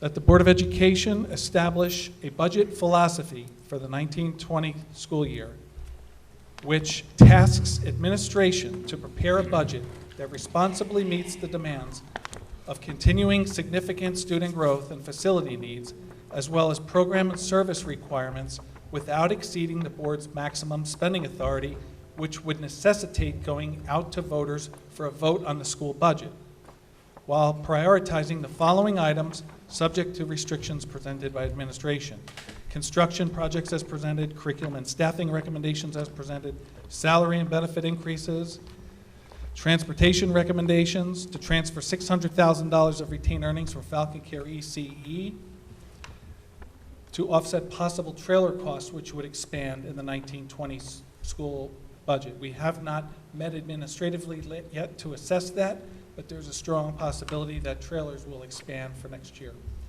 And to utilize the expiring $600,000 of bank cap to provide resources for all the aforementioned priorities. This action by the board will enable the board to fulfill its educational responsibility to district students in a thorough and efficient, fiscally prudent manner while continually ensuring the maintenance of district resources and facilities. In short, there's a summary of what we've presented, the appropriations and the needs of this district that we are contractually bound to, and that we have a responsibility to meet in terms of facility upgrades and facility transportation depot expansion, exceed the amount of revenue that you're able to grow the budget next year from surplus, from tax cap, and from state aid expansion by millions of dollars. Every year, administration goes through every line item in the budget in order to fit all of the appropriation needs to the revenues in their maximum aggregate. And we're going to continue to do that, and that's a task that we're going to be challenged with once again. Okay. So is there a motion and a second to accept the budget philosophy? I will make a motion to accept it. Thank you, Mr. Rutsky, and Mr. Ryback will second that. Now, comments and questions for the board members. Ms. Arminio? Yes, so what is the cap percentage, 2%? The cap And you're and you're recommending us to go to that, right? The first question is, what is the cap percentage? It is not a 2% cap, as is commonly known or misunderstood from the Christie initiative with imposing a cap. There are adjustments, as I discussed, with enrollment, with healthcare adjustments and relief that we're not eligible for. So our actual tax levy growth increase is approximately 3%, not 2%, with the adjustments for enrollment. Okay, and that amounts to, what did you say? Approximately $3 million of additional revenue for next year, or $3.6 million if the bank cap is appropriated. And it is my recommendation to the board to appropriate that bank cap for next year, as the depletion of excess surplus shows you that our needs are exceeding our revenues right now. We need that additional $600,000 of budget expansion.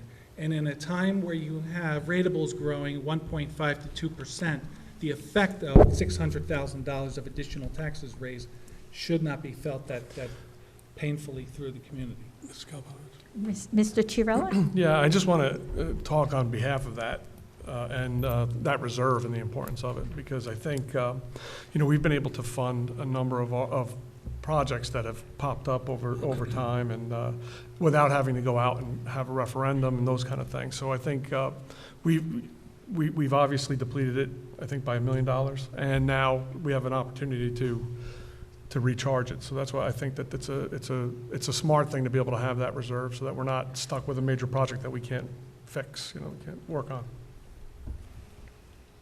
Mr. Ryback? I just want to echo what Mr. Chiarella just said. I think that we always have to look at, the unexpected as well as what we are expecting. I think that what we heard today was a very realistic analysis of what we need and what we expect in the future. And I think just Mr. recently, Mayo? we've had two unplanned things. We had the mold, which is costing us about $77,000. And we had the additional barriers and trees outside of the trailers. So those were not planned for, and I think the trees were also about 70, that package, about 70,000. So you have almost $150,000 that was not included in the budget. That was not included in the budget, so yeah. Mr. Russo? Yeah, some people complain that salaries are high on the administrative side, not teaching staff, but on support staff and administrators. And I just wanted to ask, when was the last time we went out and did like a salary survey or review of salaries to find what's the market rate for similar types of functions that are done in the school? I think you can get some of that information from the state under educational spending. It talks about the percentage and the amount that districts are paying, and you can see how much our district is compared to other districts. And when the student report card comes out, I think it comes out in what, April? When does the student report card come out? I'm not quite sure, but it has that information there. But compared. have we done anything like that? Not that I know of. Never. I can't recall.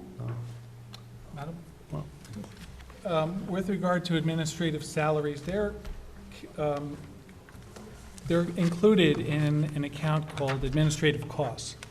And I know it's not specific to your question, but we present slides on administrative costs that are still available on last year's budget presentation on the website that shows a divergence between the county minimum amount per pupil and this district's administrative costs. We are flat to down from previous years where the county average continues to rise.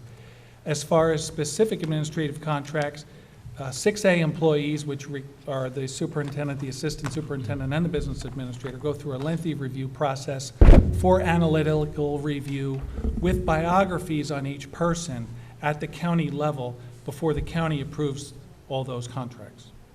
And that's performed every year. And what about all the support staff? So basically, it hasn't been done. That's, I mean, for support staff. So, for example, you have maybe drivers can be compared with other school districts. IT support staff can be compared with who? Has there been a market? It's negotiated in the contract. No, I know, but But I think you can find some of that in the Taxpayer's Guide to Educational Spending, about what's being spent and comparing it to other districts. yeah, but what about the private sector as well? Well, this, Because The private sector? well, I mean, there are certain, things are changing, right? And now the school districts hire people in different roles than they did maybe years ago. So you have staff who have job descriptions, which are very similar to what job description you may find outside in the public sector. So how do you make those comparisons in terms of what you pay here and what's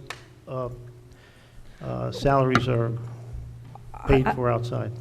I Well, don't nothing know is- if you compare them because you have different responsibilities. Well, they're not different responsibilities. Job descriptions are very similar, but on top of that, working in the school district, you have many other benefits like the summer hours, you have great job security, you can't beat the job security, and a lot of other benefits that you won't find outside. I can rattle off a number of examples. I'm not going to do it here, but I'm just surprised that a salary survey for administrative and support staff hasn't been done.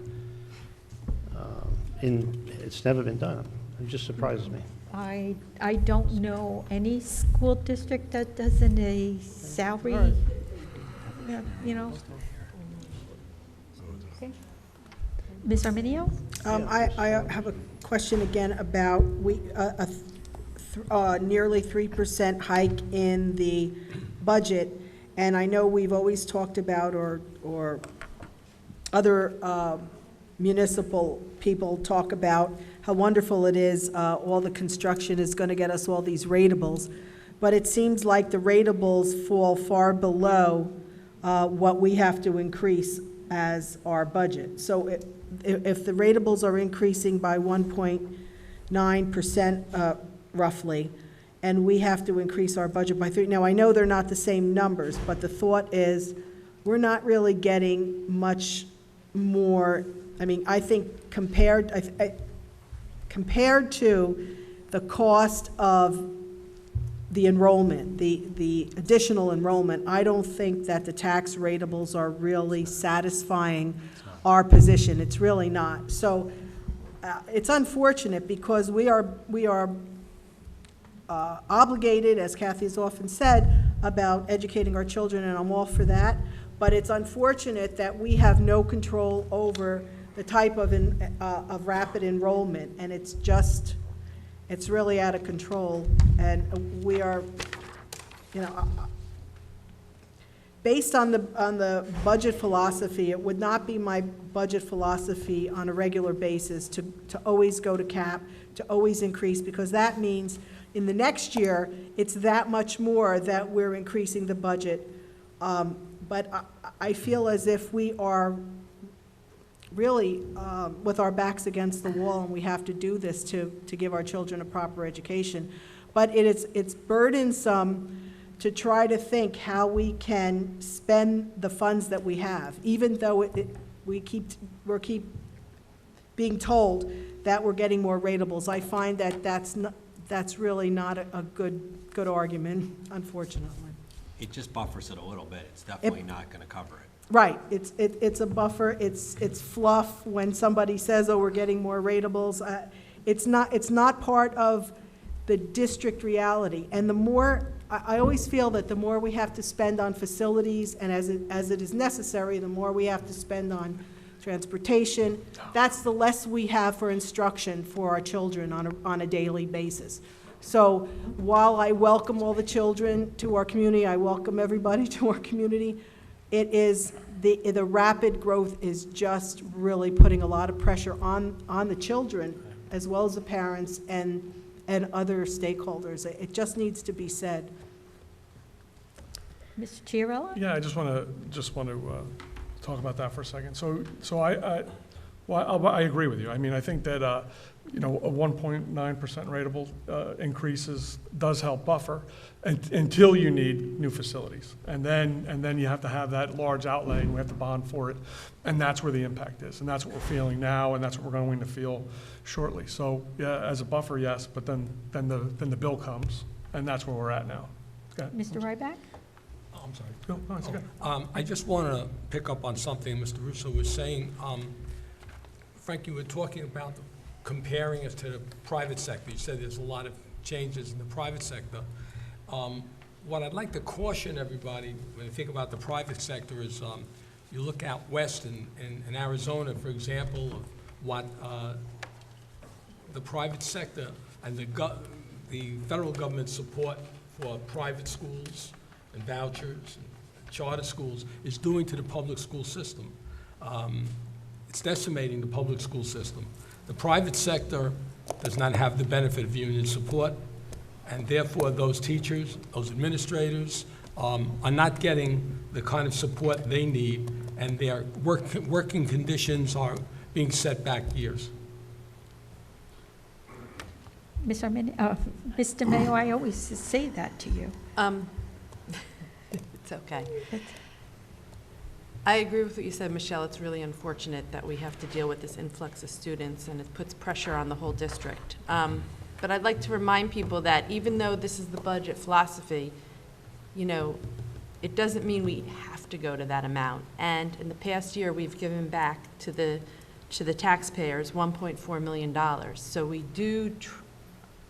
are aware of the tax implication on the taxpayers of this town, and I think we're very cognizant of it, and we do give back whenever we can. So this is a philosophy, and, we may not need to go all the way past the 3.6 million. So things could change. So hopefully.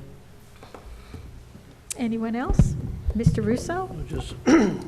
Just to follow up on what Steve said, to clarify myself, I didn't say that there were a lot of change in the public sector. What I was saying is that, to me, the core of what the school should do is educate. And then, so you have your teaching staff, and I can understand that they can only be compared, their salaries and benefits can only be compared to other schools.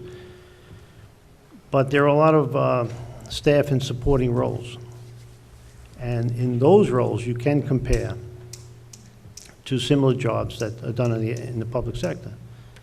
And I'm wondering how the salaries compare in that area. I thought you said private sector. private sector and school system, yes. Anyone else?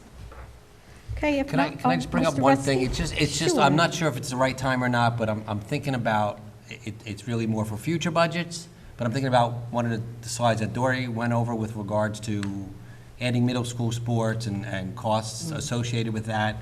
And it just has me thinking, again, if it's the wrong time to bring this up, you could stop me. But I've had a lot of discussion, I've thought a lot about this premise of building a second middle school and all the fields and all that goes with it, and then having 2 sets of all the middle school sports and all that that's gonna do to the budget. And I've never been involved in any of the committees that talked about the upcoming projects of facilities. But in my mind, if we take the middle school and make it a 7-8, and that's all the middle school sports, and the new school becomes a 5-6 with no sports and no fields, and not a second volleyball team or basketball team or wrestling team, because it's just 5-6, and you don't need chemistry labs. And I think budget-wise, we're going to feel the impact of that tremendously as the years go on if we do a second middle school. Whereas, and again, I don't know if it's ever been discussed or if it's been shot down, why. But in my mind, as I'm just like a numbers guy, it just makes a lot of sense to me to not have 2 middle schools competing against each other, and then having all those secondary sports and activities and clubs and advisors and buses, and to just make it a 5-6 and keep this as a 7-8, and then this is your high school. So I'll just throw it out there. It's really more for future budgets. That would really, I think, save the district a lot of money. And future referendums, too. Right. That too. I know we're Right, beyond if that point, there's but. no more comments, questions, Never then too we'll have a late. roll call on accepting the budget philosophy. Mr. Rutsky, Yes, sir. I think. Where are we? how do you vote, sir, on the budget? I vote yes. Thank you. Mrs. Carino, Yes. Mrs. DeMayo, Yes. Mr. Chiarella, Yes.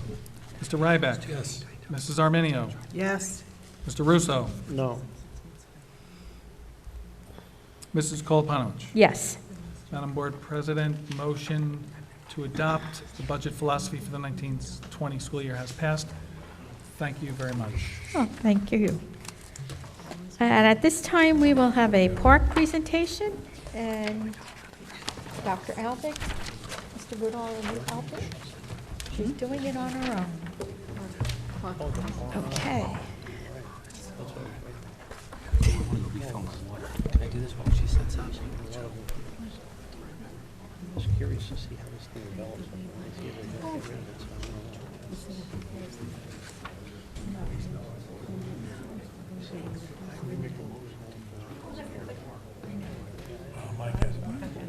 So you have some things there. The clicker is very popular. Okay, as required, we are presenting this evening our park results from the spring 2018 administration.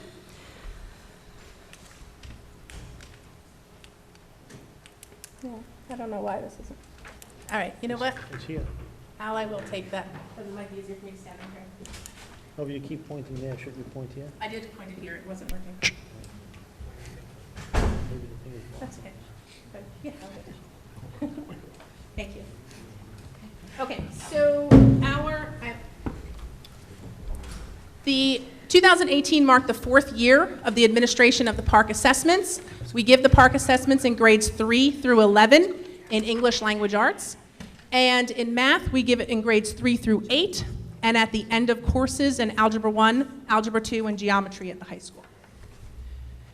The park performance levels are Level 1, Level 2, Level 3, Level 4, and Level 5.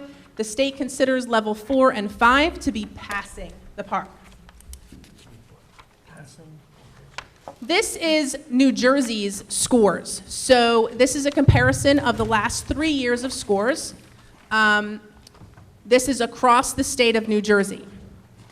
In the final 2 columns, what you see are the numbers of students who either decreased or increased or decreased in the levels 1 and 2. You want to see the number decrease in those levels because we want students to be doing better in the higher levels. So you want to see the decrease in levels 1 and 2, and you want to see an increase in the levels 4 and 5. So this is the state performance in English language arts. This presentation will be available on the district's website after tonight's presentation. This is the state's performance in math. And again, same as the last one. You have the last 3 years, the percentages of students at each level, and then the percentage of students, the change in levels 1 and 2, and the change in levels 4 and 5. So this is Monroe Township's performance. So again, we're comparing the last 3 years of the PARCC assessments. This is language arts across the grade levels 3 through 11. Again, in the final columns, you want to see the number of students, the percentage of students in levels 1 and 2 decreasing. You want to see the percentages in 4 and 5 increasing. So we have some areas where we've decreased, some areas where we've increased. We have only had this data in the district less than 2 months. Actually, it's less than a month. We have not had a chance to completely analyze all of the data. But as required by the state, we are required to do this presentation within 60 days of receiving the data. We received it on August 17th. If I waited, or received it on August 16th, if I waited till the October board meeting to do this presentation, we would have been out of compliance, which is why we're doing it this evening. So we have not had a chance to really dig down and analyze this data yet. So this is really very raw data for us. But this is the language arts. And here's our math percentages. So looking at grades 3 through 8 math, Algebra 1 in the middle school, Algebra 1 in the high school. We also offer geometry to some of our students in the middle school, and then geometry at the high school, and then Algebra 2.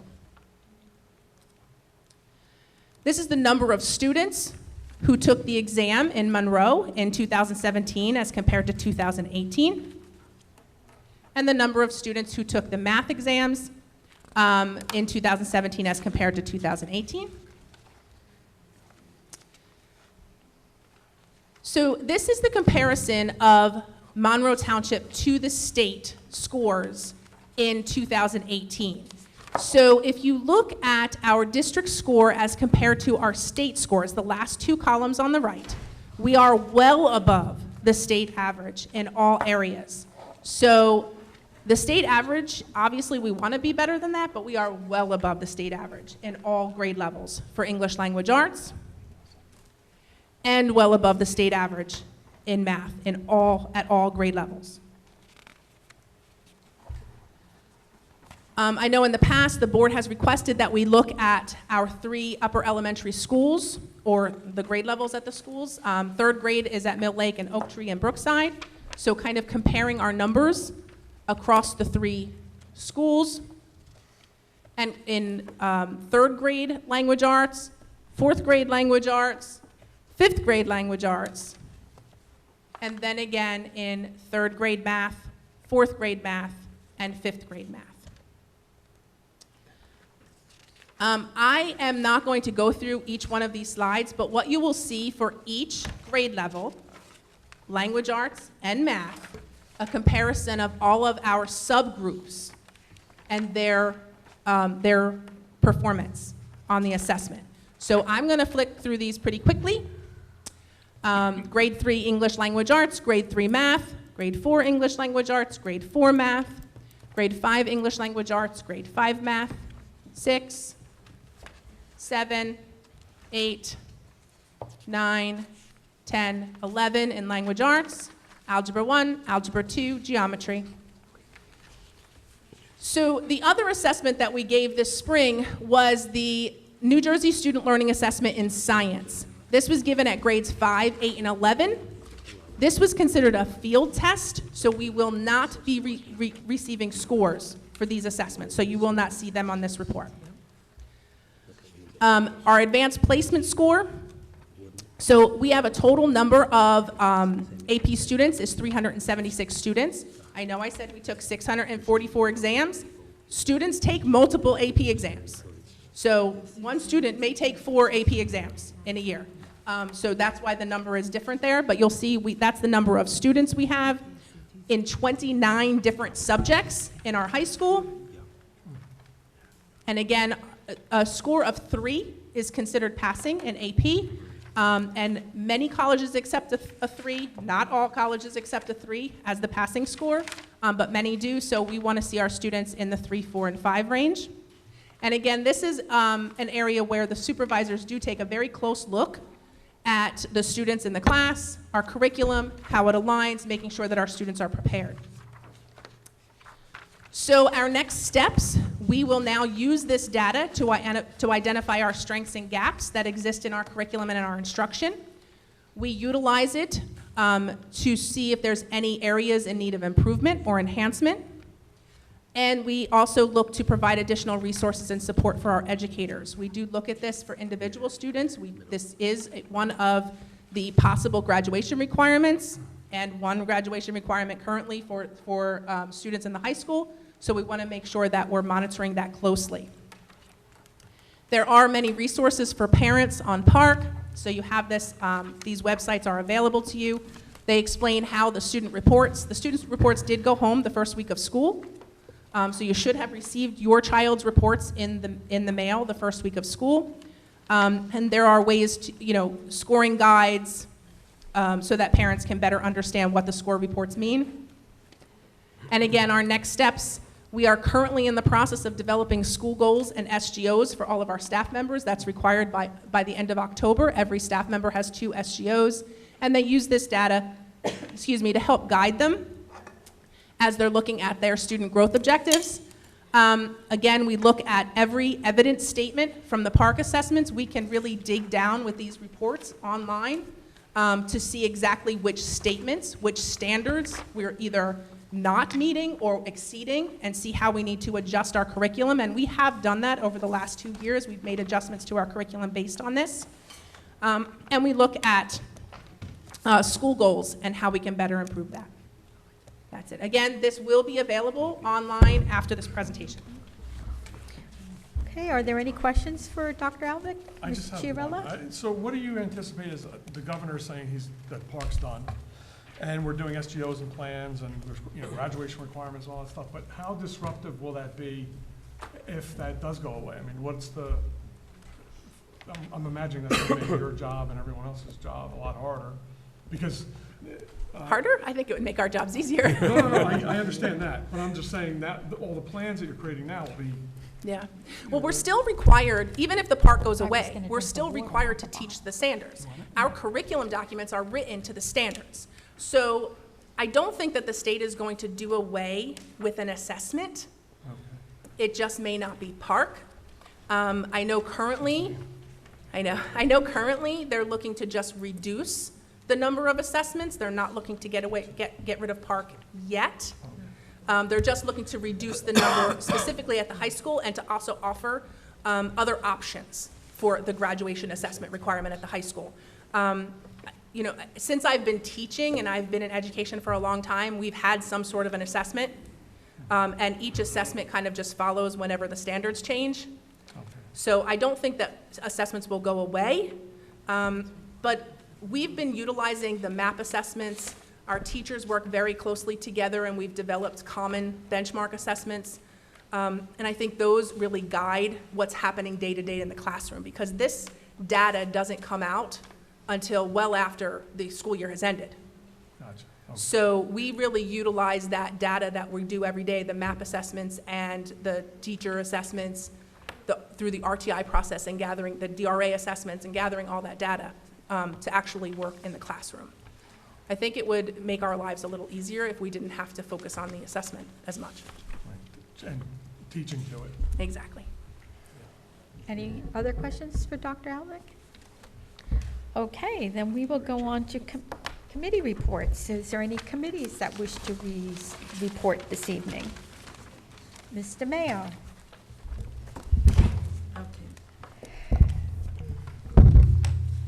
The Curriculum Committee started by reviewing the key features of the grades 7 and 8 language arts curriculum.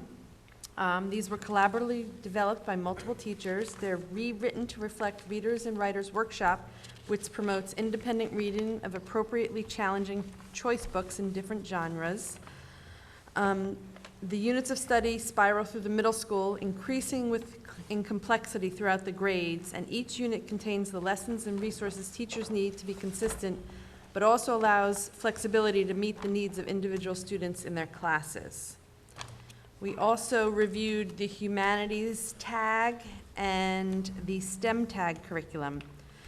The humanities tag curriculum is project-based learning. It's teaching kids to solve real-world problems. It's based on historical research, and the themes are, in grade 5, individual in history, taking sides, a perspective in history. Grade 7, triumph or tragedy, and grade 8 is oral history with someone who witnessed or took part in a historic event. The STEM tag curriculum is also project-based learning, and does real-world problems and contains an element of self-reflection. Now, just so people know, elements of project-based learning focus on challenging problem or question, sustained inquiry, authenticity, student voice and choice, reflection, critique and revision, and public product.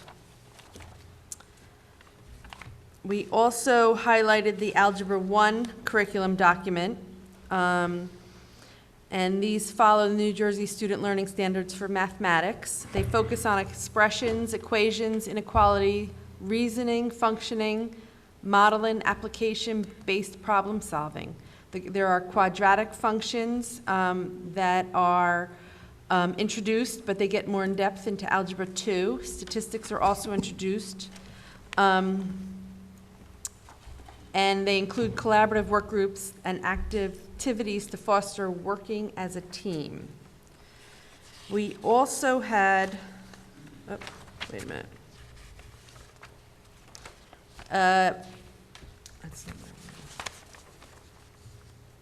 We also had the 7th, 8th, and 10th grade physical education curriculum. The physical education curriculums has 3 periods of physical education and 1 health. And in 7th and 8th grade, they focus on drug and alcohol. Or 7th grade focuses on drug and alcohol and tobacco, the reproductive body systems, and decision making. And the phys ed focuses on team games such as football, basketball, and softball. The 8th grade curriculum focuses on drug and alcohol, sexually transmitted infections, nutrition, and the physical education part focuses on volleyball, rugby, golf, and badminton as examples. The 10th grade curriculum, the health part focuses is in the first marking period, and that's driver's ed, and the phys ed focuses on team games. There's a few individual games such as badminton, and the kids are introduced to the weight room. In addition, we had we have a new book adopted for our STEM Academy. We currently have 7 students in the STEM Academy, and this book, where did I put my notes? Is for it's for honors physics, and the students in the STEM Academy will be taking honors physics, but they will then be allowed to take the AP Physics exam. And this book is a supplemental book to help them bridge the gap. And it's called McGraw-Hill College Physics. We then reviewed the Up Fitness Club, which is part of the Monroe Township Schools Unified Partnership. Our Up program was recently recognized by the Special Olympics as exemplary. We also received a $5,500 grant for that, which we'll be talking in a little bit. We are expanding the Up program now to include Up Fitness. Special Olympics have provided the Monroe Township High School with a grant to pilot a new initiative to incorporate fitness in a unified setting.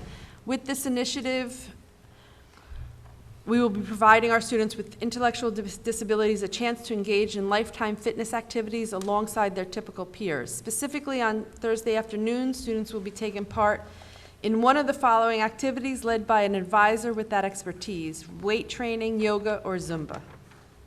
And that is it. It was a very exciting day in the curriculum meeting. Are there any questions for Mr. Mayo? Okay, any other committees?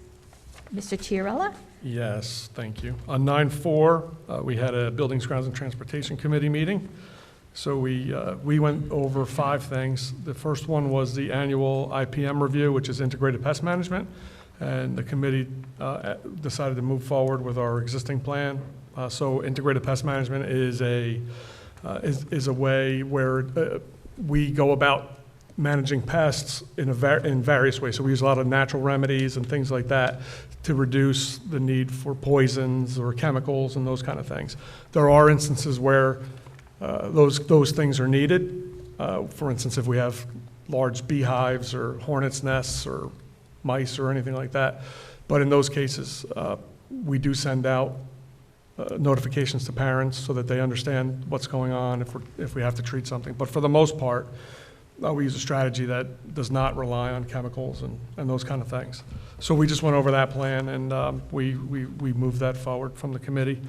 We also looked at the Barclay Brook neighbor development, so the development going up across from Barclay Brook, or on the side of Barclay Brook. Next to Barclay Brook. And the one issue, so we've been working through with them, working to look at the easement, and that's still in the works. I've still seen emails today, right? We still saw email. We had emails going back and forth between Mary and a couple board members based on the easement and the wording in the documentation. So we're just waiting for clarification on that. Mary's going to go back, our attorney's going to go back to the planning board, and we'll get clarification on that, and I'll report back on where we stand with that. But everything else was good, from that standpoint. They're doing everything that we've asked them to do for the most part. I think what we're looking for is the memorialization of that on the planning board side to make sure that that's locked in. And once we have that, then we'll be good. We also looked at the lead paint project clearance for the Monroe Township Middle School on the steel columns. So that remediation is over. We had everything tested afterward, in the ground. We test the soil and all that stuff, and there's no residual lead or anything like that. So that's a good thing. And we also had an update for the Brookside HVAC project. We're on target with that. The workers who are working on that will be working on that through October. I think we'll be done at some point at the end of October. But they'll be working nights, weekends, and things like that, so that they're not there working while the students are in the school. And then the last thing that we had was just an update on where we stood with the trailers at the middle school. At that point, we were still looking at some things being completed, and it looks like we're 100% at this point. So that's a good thing. I know it's not beautiful, but I think it looks pretty good. So it wasn't the optimal thing, but I think that I'm satisfied that our children are safe, and that I think we did the right thing. And I think it was a mix. I'm grateful for the input that we received from the public, and I think that goes a long way. It's important to have open public discourse, and I think that helps us a lot of times make decisions. It helps us fix things, and it helps us see things from another perspective. So that's it. Hey, any questions for Mr. Chiarella? Mr. Chiarella, may I just add something Absolutely. regarding the Barclay Brook neighborhood development? Yes. One of the emails that I sent out was a question, again, for clarification. I think on several occasions when we spoke in public and also at the committee meeting, we talked about a pathway that included the emergency access. And I believe the members who were there, we talked about being able to have the children walk through, not necessarily on an emergency access basis, but to be able to go from that development to the grounds. That was not really clarified. So on tonight's agenda, there's an acceptance of a letter dated August 31st from the applicant. So I'm going to probably ask for an addendum to that, if you don't mind. No, I think that's a good idea. If that's okay with Yeah, you. I think that's a good idea, and you're right, and I apologize, I hadn't seen your last email, I saw it come in, Oh, but I hadn't. please don't apologize, I got it very late to say, formulated it very late this But afternoon. I think that's a as good well. idea to put it on there. At least Yeah, then we- we get moving so that the planning board isn't held up, and then we're able to, We'll do it under the business administrator's report. great, thank you. Okay, so I just wanted to ask your permission, No, sorry, that's to go fine. ahead and Thank you. do that when it comes up. Okay, anyone else? I have, Ms. Armini? yeah. Okay, so the policy committee met, we had some language changes to the homework policy. Again, I didn't want, I was hoping not to have anything negative in there, like discourage from getting homework, so we changed it to the discretion of the teachers. Although in the regulations, it does say that there's no expectations of homework during the breaks, but I want to be clear that there are only 3 breaks. There's the spring break, the winter break, and the Thanksgiving break. That doesn't mean that every holiday or every long-term weekend or some right. long weekend or anything that this policy is involved in that. It is not. It is only for those limited periods of time. And I still think it should be up to the discretion of the teachers, but the language in there is as such, and so is the regulation. And if parents want to see that and write to the board, then go for it. Also, we had some mandatory changes to policies. I'm going to go briefly. 5512 was harassment, intimidation, and bullying. And the mandatory change was that they actually, and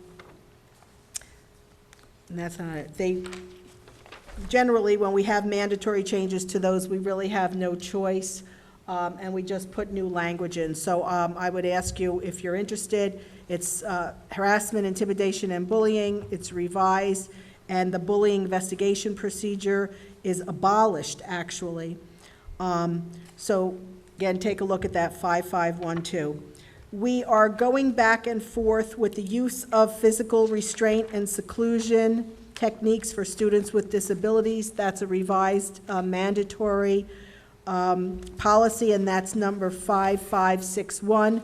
We have not really come to terms with that because the committee asked for a lot of clarification as to the techniques and, you know, how this is going to be performed. So definitely would encourage parents of students with disabilities and any other, you know, children with special needs, that they take a look at 5561. We are adapting. We have an option of not using restraints at all as a board. However, we have in the past apparently accepted that we are going to use this use of restraint and seclusion techniques for students with disabilities. So that's not on the agenda tonight, but it's still in the discussion. So if anybody wants to hear what's going on, they could join the policy committee next month. Just take a look at the website.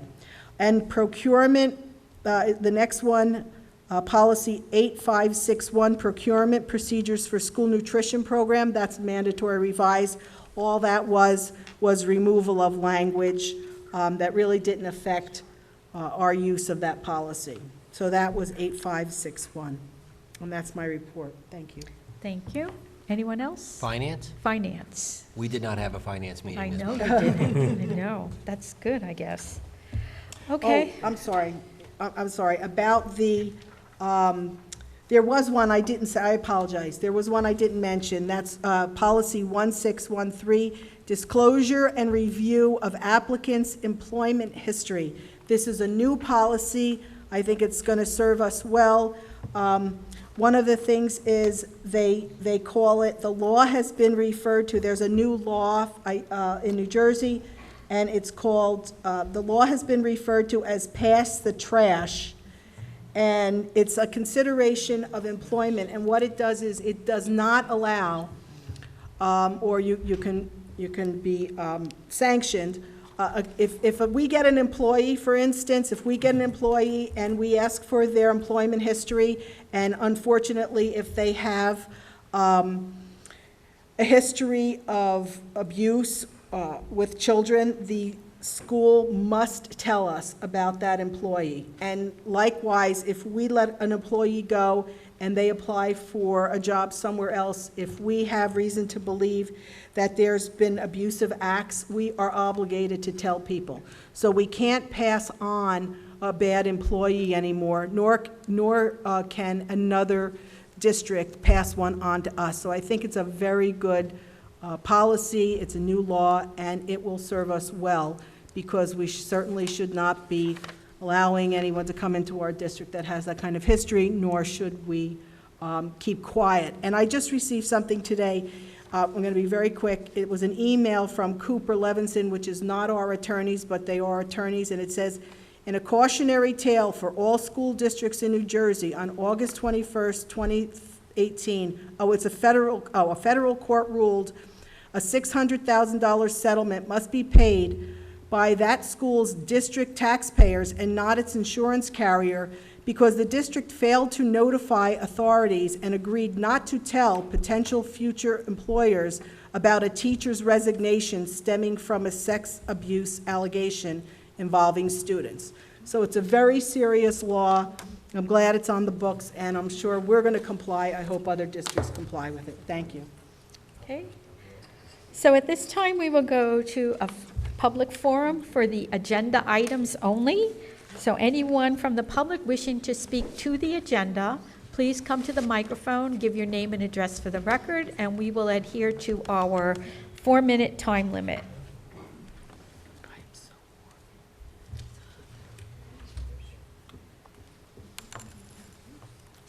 Hi, my name is Shubhendu, and I'm a parent coming from Princeton, and I have some colleagues here from Monroe District.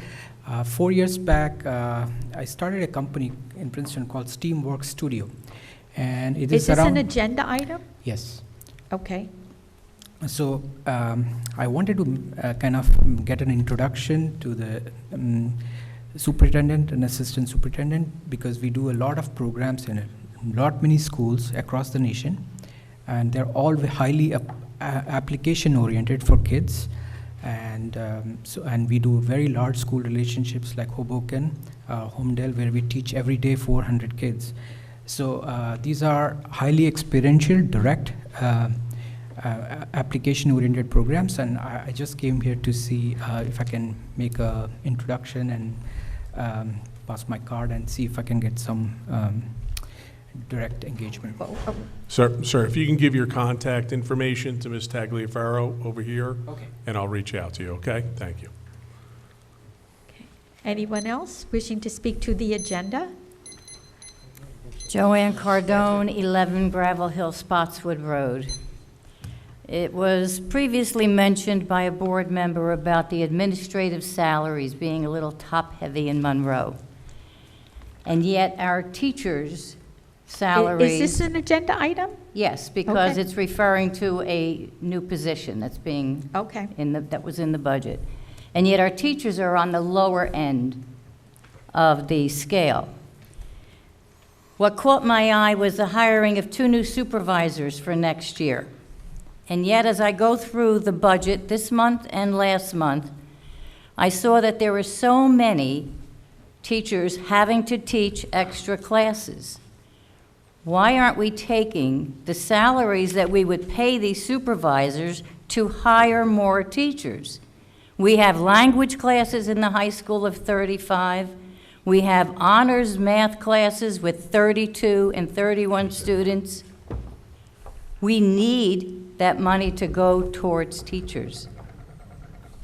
We have 5 administrators in the middle school, 4 for 1,600 students, 5 in the high school for 2,300 students. I think that's plenty of supervisors already. Not that it would be as vice principals, but my concern is that we get these class numbers down and start thinking of hiring more teachers and not supervisors.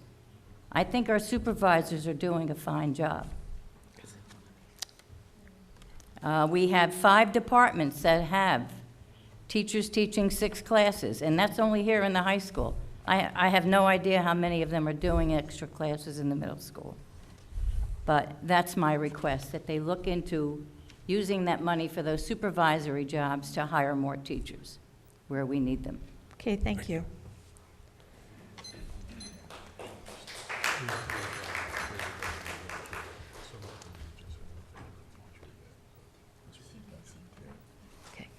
My name is Renee Kokoska. I live at 231 Mounts Mills Road, Monroe Township.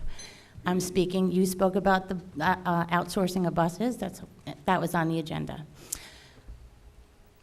I cannot begin to tell you.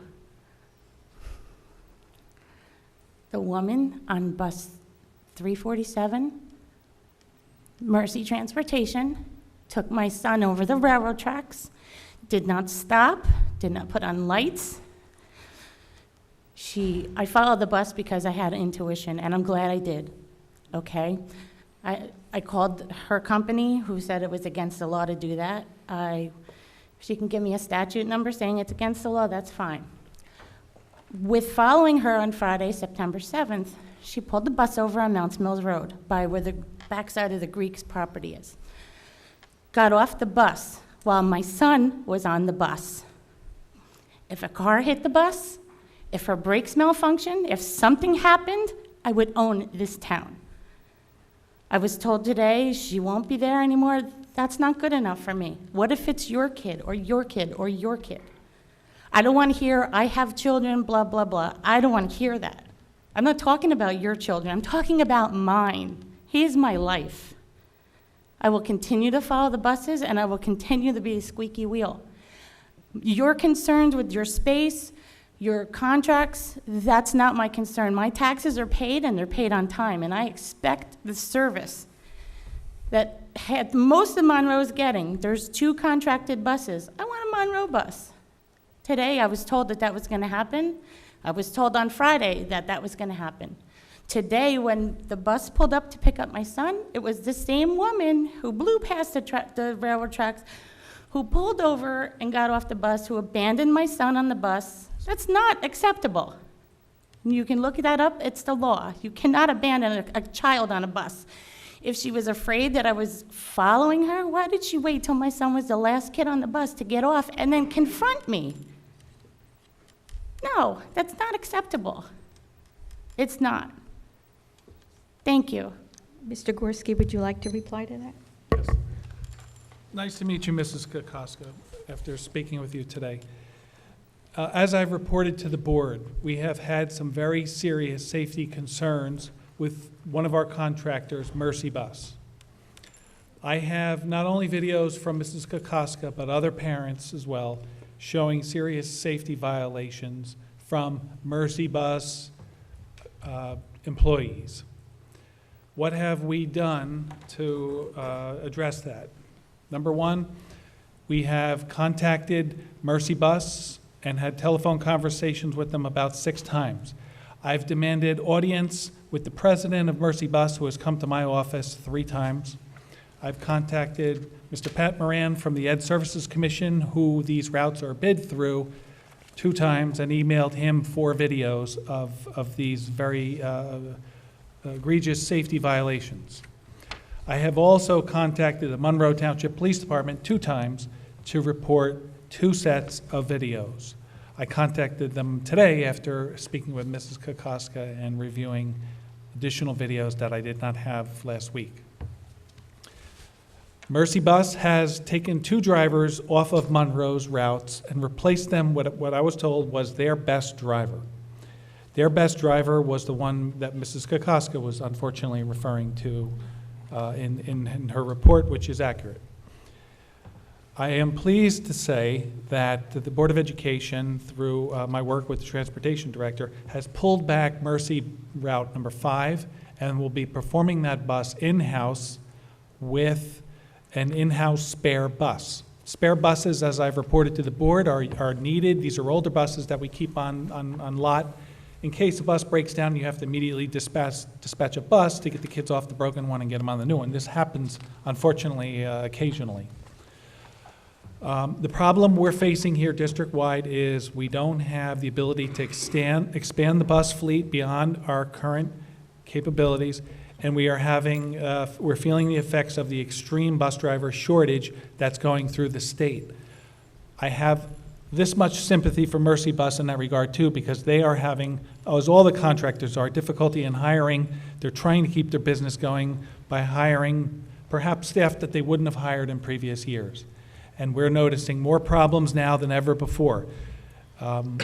As we've discussed tonight on 2 occasions, I feel that the red light is on now, and it is strongly urging the members of the board and administration to prioritize the development of the bus depot so that we can bring back nearly all of the contracted routes. There will still be some certain instances with special education, for example, where you may have a lift that it would be impractical to buy one bus for 1 or 2 children, so you contract that route out. But I would love to have a completely in-house, otherwise bus fleet, because as I stated before, the performance of our staff is second to none. I review every driver motor vehicle transcript for every driver recommended to the superintendent for hire. We don't hire, and I won't recommend a driver with any infraction on their license. I can't say that's true for the contractors, for example. But they are required to have a background check and a CDL. Our bid specs are such that they're required to have cameras on the buses or face fines and penalties. I'm speaking with council to impose the maximum amount of fines and penalties we can on Mercy Bus. And we are continuing to try to break contract with them to bring routes back in. But again, the constraint we're facing is where to put the buses, how to service the buses, and where to get the staff. And as Mr. Goodall and I spoke last week, and I hate to be too wordy with this, we are aggressively targeting bus drivers right now, and we will do an emergent hire if necessary to bring back more routes. And I just want to add, I think today there was at least 2 board members who also agreed that we need to have our bus fleet in-house 100%, and that's our goal of the whole Board of Education, and that's what we're working to do. Madam, I believe just for some figurative information, we're about 90% in-house now. Okay. And we're striving aggressively to get that number higher. Okay. Anyone else? Ricardo Moreira, 6 Fawn Court. If I may, can I step up to the board just to hand some information? Oh, you could give it to Ms. Tagliaferro after you are, or now. It does? What is this?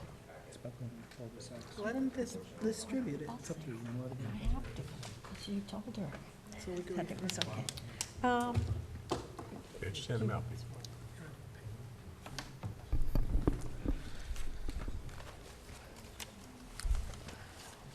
Just for public information, if there's ever a need to hand out materials to the Board of Education at a future meeting, the bylaws require that such materials get handed to the board secretary in advance so that I could make the proper distribution and get the approval of the board president.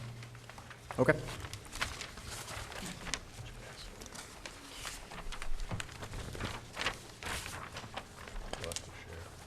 Okay. Here. Just pass them around.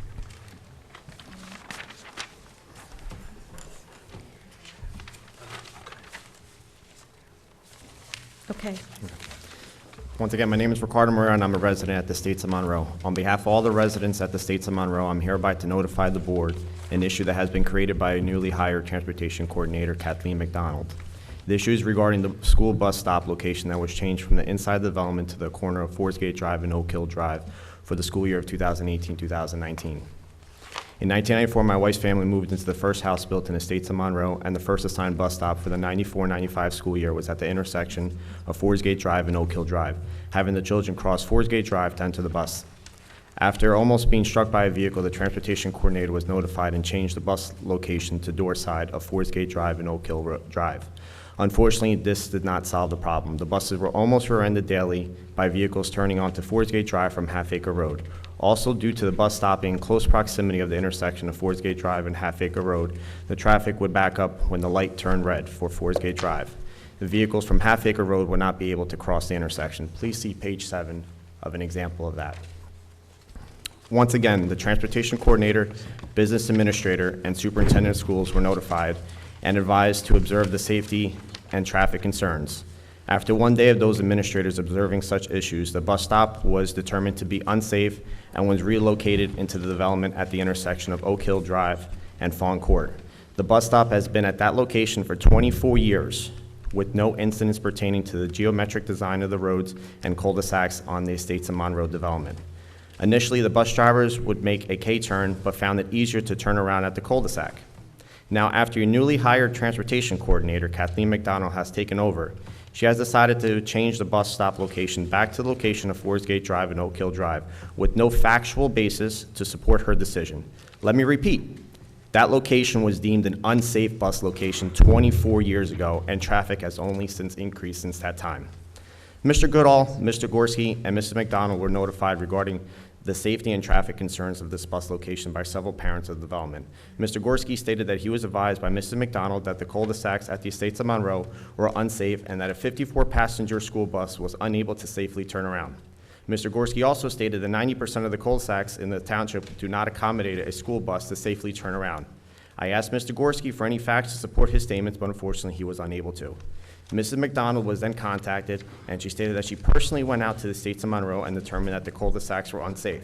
She was questioned as to how she determined that she stated that these cul-de-sacs were unsafe, and she just said they just looked unsafe. She also stated that the new bus stop location is safe and there have been no traffic issues at that location. At this time, I would like to provide you with factual information instead of opinions that have been provided by Mrs. McDonald and Mr. Gorski as to why the cul-de-sacs are safe, and also dispute any and all statements made by Mr. Gorski and Mrs. McDonald. The National Schools Transportation Specification and Procedure states that the maximum turning radius for a bus chassis wheelbase of 264 inches or less shall have a maximum turning radius of 42.5 feet. Also, according to the policy on the geometric design and highway streets adopted by the Federal Highway Administration, page 6 of your attachments, the minimum radius required for the conventional school bus to safely make a U-turn is 39.5 feet. Upon speaking to Mrs. McDonald, she stated that the maximum turning radius for township or contracted school buses is 40 feet. Both cul-de-sacs were then measured and found to be 100 feet wide and 120 feet long, which is a 50-foot wide radius and a 60-foot long radius. With such radii, a 54 passenger school bus can safely turn around at this cul-de-sac even with garbage cans, basketball hoops, or even vehicles parked curbside, still leaving extra room. Please see page 8. That document has been provided to the board, which is a true representation from a civil engineering software called MicroStation. Do you have AutoTurn. a lot more to say, because your 4 minutes is up and Mr. Gorski would like to respond? That's fine. We have several parents that are here. Instead of us repeating exactly the same thing, I take it upon myself, if the board allows me to, instead of having 5, 6 parents speaking for 4 minutes, be able to open up to allow me. I have probably about 2.5 more minutes to go. We're not allowed to do that according to policy. Okay, so it's fine. So he can speak, and then I can have someone else continue on from where I stopped. Madam, I've spoken with the gentleman and others on that street location, and there's some incorrect information I would just like to present at this time. Number one, it wasn't Mrs. McDonald, newly hired Mrs. McDonald, who's been here 3 years, who made the change in not going into cul-de-sacs, because that's the issue that we're speaking to. It was Dr. Kozak who declared to the transportation director years ago that we are ceasing going into cul-de-sacs. Dr. Hamilton previously also had the same order. And I will tell you that I go to numerous roundtable meetings of business administrators where we often speak to transportation issues and transportation funding issues. And there, you're not going to find a transportation department that has a practice of taking a 54-passenger bus down a cul-de-sac.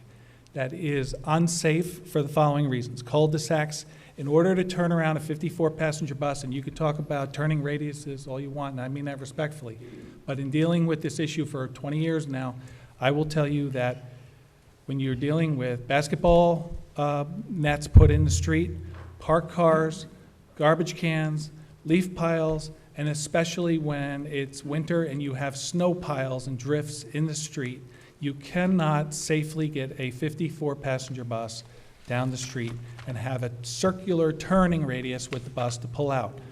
Now, certain drivers in the past have deviated from the route instructions and gone into cul-de-sacs because of pressure placed upon them by parents.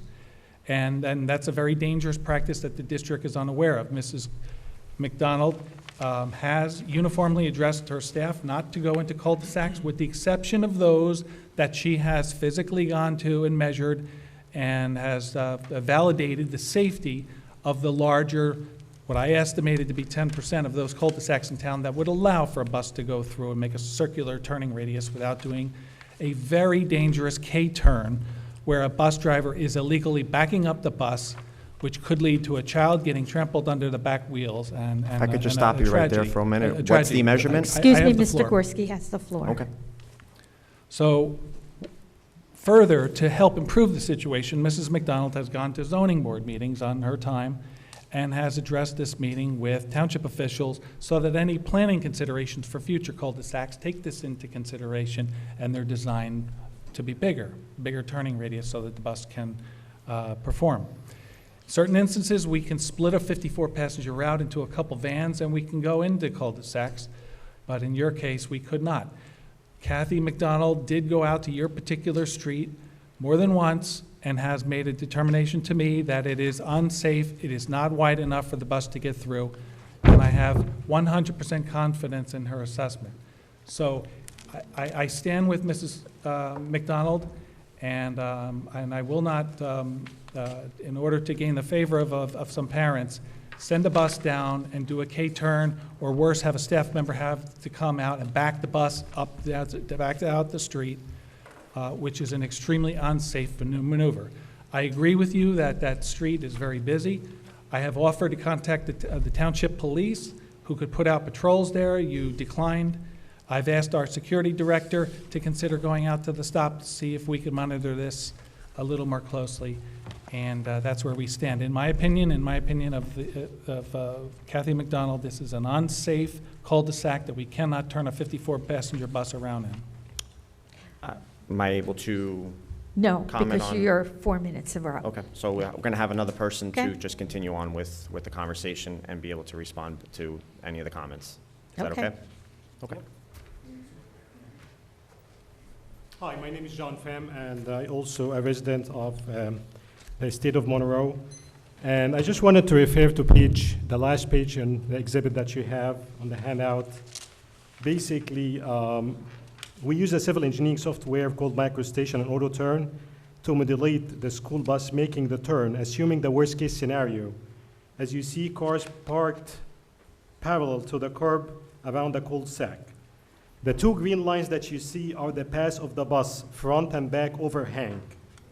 The bus is able to make the turn with 2 feet to 4 feet clearance from each side of the cul-de-sac, from the parked car. So basically, what we try to say here is the history as well as the engineering analysis prove that the school bus can get in and out from the development safely. It has been 24 years. No incidents pertaining to the geometric design of that street and the cul-de-sac. It's perfectly fine. I personally modulated. I've been a civil engineer for 18 years working on the field of transportation and traffic.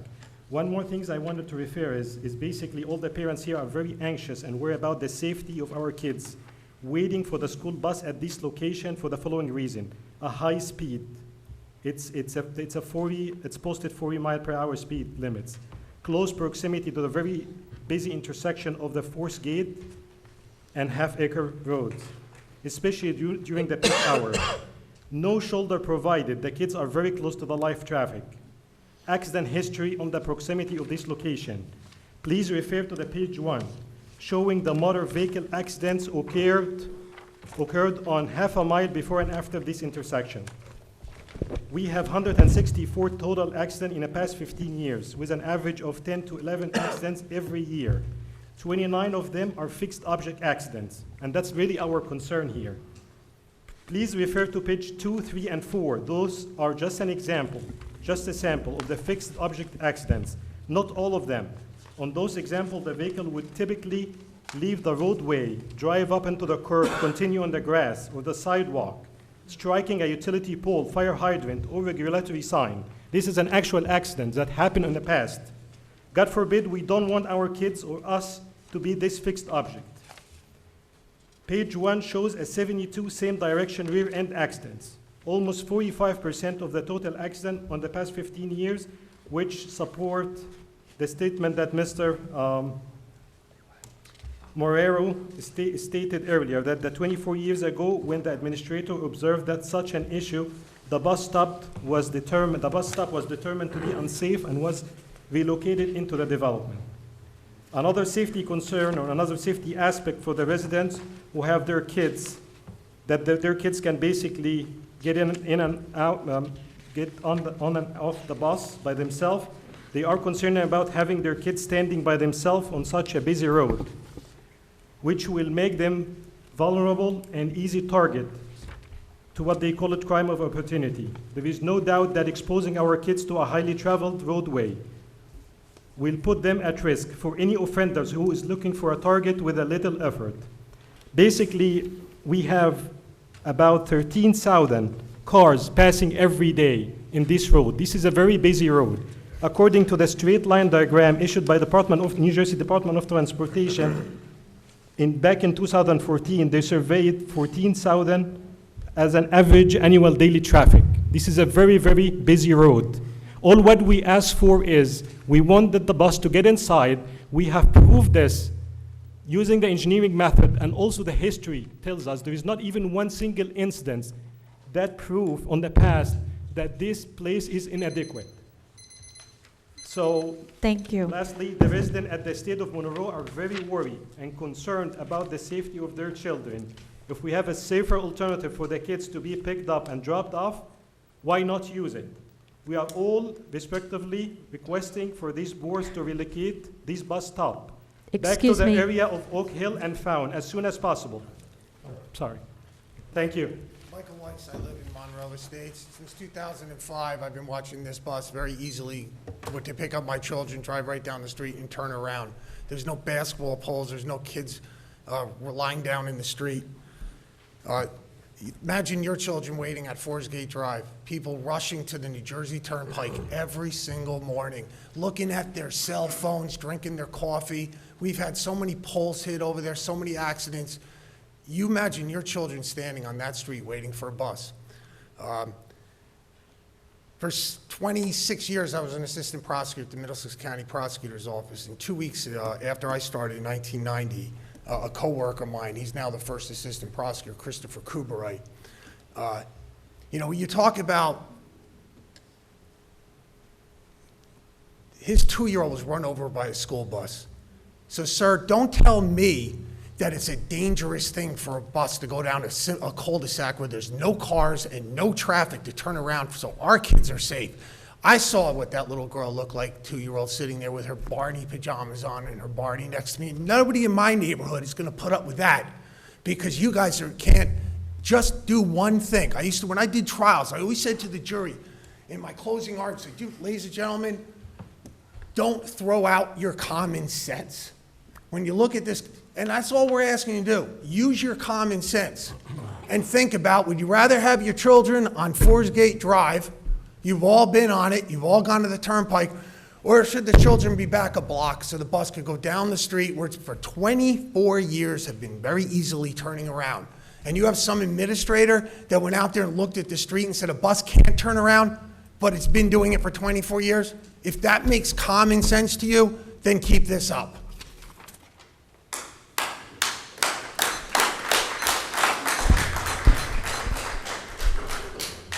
My name is Jeff Vega, 12 Oak Hill in the same development. We've attempted to appeal to your sense of rationality by presenting the facts and a sense of emotion. We're parents that care about our children. You could run the clock for the 4 minutes that you want. We're not going to end here. And just to let you know, the gentleman that spoke here with all the facts, he's an engineer with the New Jersey Department of Transportation. Mr. Morero, he's a police officer. You just also heard from a former assistant prosecutor, a current attorney. I'm a communication specialist, and I work with philanthropists across the state. We're not going to stop. I will end here by saying that where I've been My son's been picked up for 5 years in the cul-de-sac with no problems. Where you've decided to stop the bus, there have been 26 accidents in the last 5 years. Does that make sense to you? We're not going to stop. I will also conclude by telling you that on day one, your bus driver bullied and harassed my son. And I called, and I called to speak with you, Superintendent. Your assistant referred me to Kathleen McDonald, and I don't even know if she took the time to tell you what happened.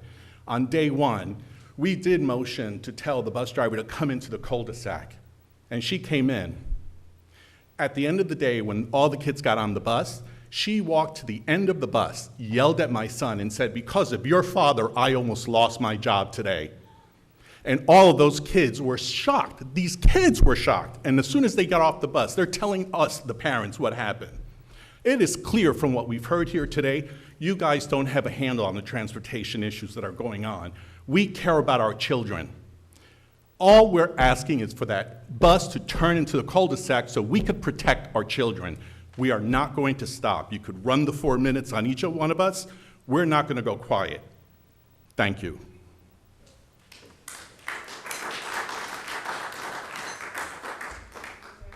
My name's Arthur Walker. I'm at 5 Fawn Court in Monroe Township. I was the person who had that stop changed 24 years ago because my kids were on the corner, cars skidding all over the place. It was chaos. Day one, I called the transportation department. I told them, they says, "Oh, it's a safe location." Day two of the school, 1994, it happened again. I went to the transportation department and asked the coordinator to come out with the superintendent and take a look for themselves. They did. That afternoon, the bus came into the development, and it's been that way for 24 years without an incident. So I don't know how you can turn around and say that the cul-de-sacs are dangerous when you got Forest Gate Drive out there flying by. They blew past the buses. I wish you would have seen it. You'd have a whole different change of heart right now. That's it.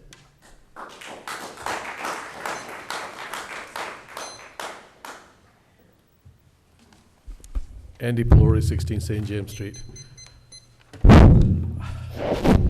That was very emotional, and I'm sure I feel for the parents, especially I drive the Forest Gate Drive, and I know the speed limit on it, and I have also seen them do the auto turn at the cul-de-sac. Don't want to labor the issue, but I think I request the BOT to and the district administration to look into it. The reason I came up here is to talk about a couple of items on the agenda. We talked about the cultural integration. I think one of the board members talked about the number of the Asian American kids in the school system. One of the things that could be considered as a possibility is integration of culture as a part of learning as well. I think I was fortunate enough to be exposed into the Jewish community, the Muslim community, and the Catholic community. And going to these places of worship gives you a completely different ideals in terms of what you're thinking about the culture. They're not so much different than what you are when you actually see it. I think that goes a long way with the kids. The second point I want to make is I believe this is almost 6 years ago or so in the middle school or maybe even elementary school, I was given an opportunity along with a few other parents to speak to the kids about the professional work we do. I was only one of the 4 people. There was a police officer there, and I believe there's a prison security guard there as well. Unfortunately, all the kids wanted to become either teachers or pizza delivery people at 4th grade, but definitely it was educational for them to understand. I talked about the drainage structures and how water backs up if you don't have a catch basin. They never noticed it. I think that kind of an education also goes a long way to create the young minds to think about their future, in which direction they want to go. The last point I want to make is more trailers. I'm going to be on this crusade as long as I have to be. I know we have trailers right now at the middle school. I requested at the last meeting to see when we would potentially need new trailers at the high school, but now after seeing the budget, we haven't budgeted for any trailers in 2019-2020 fiscal year. Are there going to be need for additional trailers at the middle school? And if so, where they're going to go? That's all I have. Okay. Mr. Gorski. To Mr. Peluri's question, we have not met administratively yet to determine if we need more trailers or where they would go. My feeling is I would doubt that more would have to come to the middle school. but there could be needs elsewhere in the district for trailers. More information will be provided in the next couple of weeks. We're going to do a study potentially for additional trailers at the high school. It may not be for next year, but the year after. But we're going to look into it. Thank you very much. My name is Sri Gandhi. I'm also a resident of Oak Hill Drive. I think my neighbors have said a lot. I hope that it has gone into the deaf ears. It's surprising to me to see that while my kids' safety is your responsibility, and here we are begging for in front of you to make our kids safe, which ideally should be your responsibility, and you are putting them in danger. I don't know what else to say, but I hope that you guys will consider.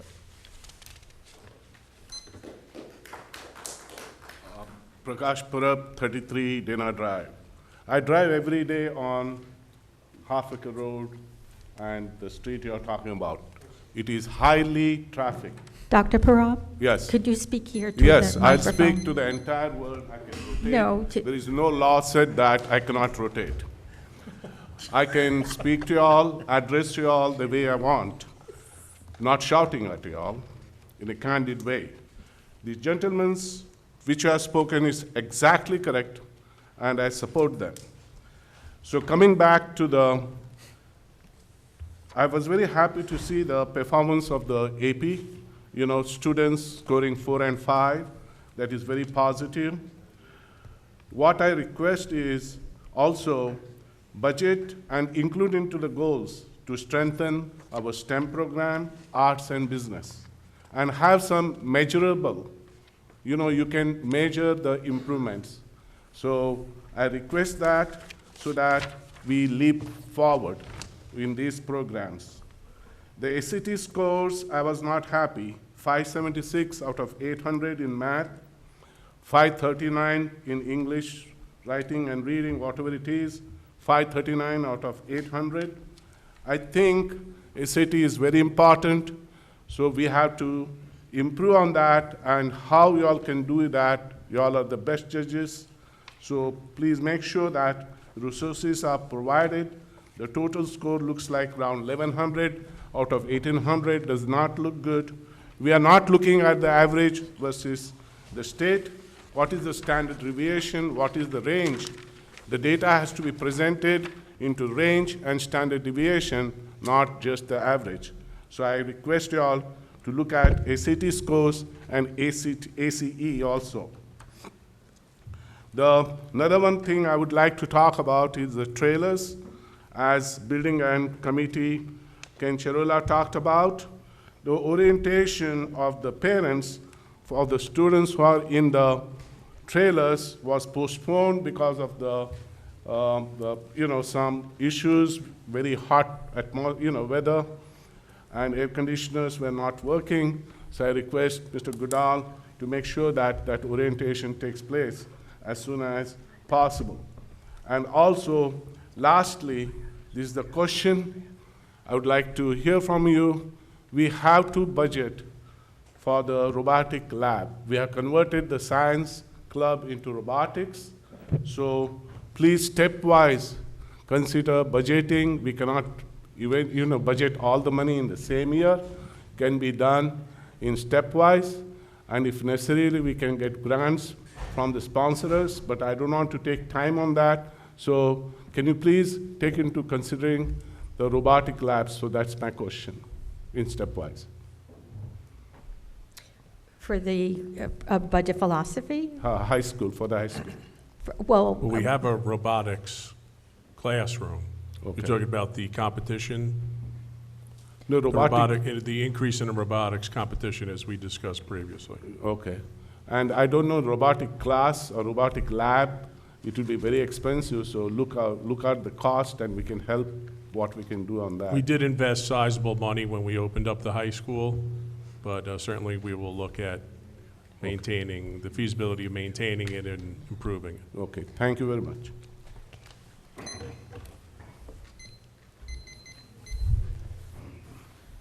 Good evening, again, Ram Rangnath, 6 Owens Drive, Monroe. It was interesting. First time I'm kind of going through that budget philosophy presentation. It was very good, very informative. I know the philosophy was, I guess, focused on the macro approach, right? But I just wonder, in terms of the micro level, shouldn't we also pay some level of attention to that, and how does that eventually get into the budgeting process? Example, I think a couple of members talked about the trailers, additional trailers needed potentially in the middle school, in the high school. My son this week, I found out, he's in Applegarth School, found out the music, I think it's the music teacher who has lost her room.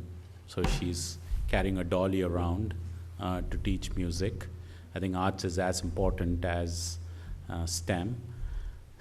There used to be a room for accelerated math when my daughter was in Applegarth. Now a special room for accelerated math is gone, right? The teacher's using some other teacher's classroom, right? So do we have an accounting of all these things that have happened just for, let's say, from last year to this year? And how is the Board of Education being informed about these changes? Because these micro-level issues are actually going to hurt us. The new school is going to take 5 years to come up or more. But we should try to give the best quality education now. And this is what I am aware of. If you interview a lot more parents and the teachers, you'll find a huge list. So in the budgeting process, I didn't see anything to be addressing that. So I would like to understand from the board, any immediate answers you have, or what steps, if you agree that this is an important item to be looked at and then brought into the budgeting process. As you know, today we adopted a budget philosophy. So it's just a philosophy. Everything will be looked at. Everything has to match our growth and the board goals for next year. This specific principal in schools will have to go through a budget defense round with the administrators to defend why they need something. Everything, they come in with a list of things they want, and then they have to defend why they want certain things or what they need immediately, what they don't. So at this point, I don't know what anybody's lists are going to look like. I don't know that the administrators do, but as the months go by and they get more deeper into the budget process, we will have a better understanding of what we really need in each of our schools and in the district. Okay, thank you. I appreciate, again, paying attention to that. Second piece is just on the park scores. Notice, right, I think in 3rd grade, 5th grade, the scores have dropped compared to 2017. Obviously, I'll be studying it very deeply when that presentation is out. My point there was, as you go through the goals, the action plans, I'm hoping that you'll have a good set of metrics to measure success against those goals. So hopefully there are some tangible goals against park scores, the ranking of the school, which is 99, kind of bringing it 5 notches down, above improvement. I hope you'll be thinking about some tangible, measurable goals measures to go against those goals. I would strongly encourage that. Okay, thank you. Anyone else?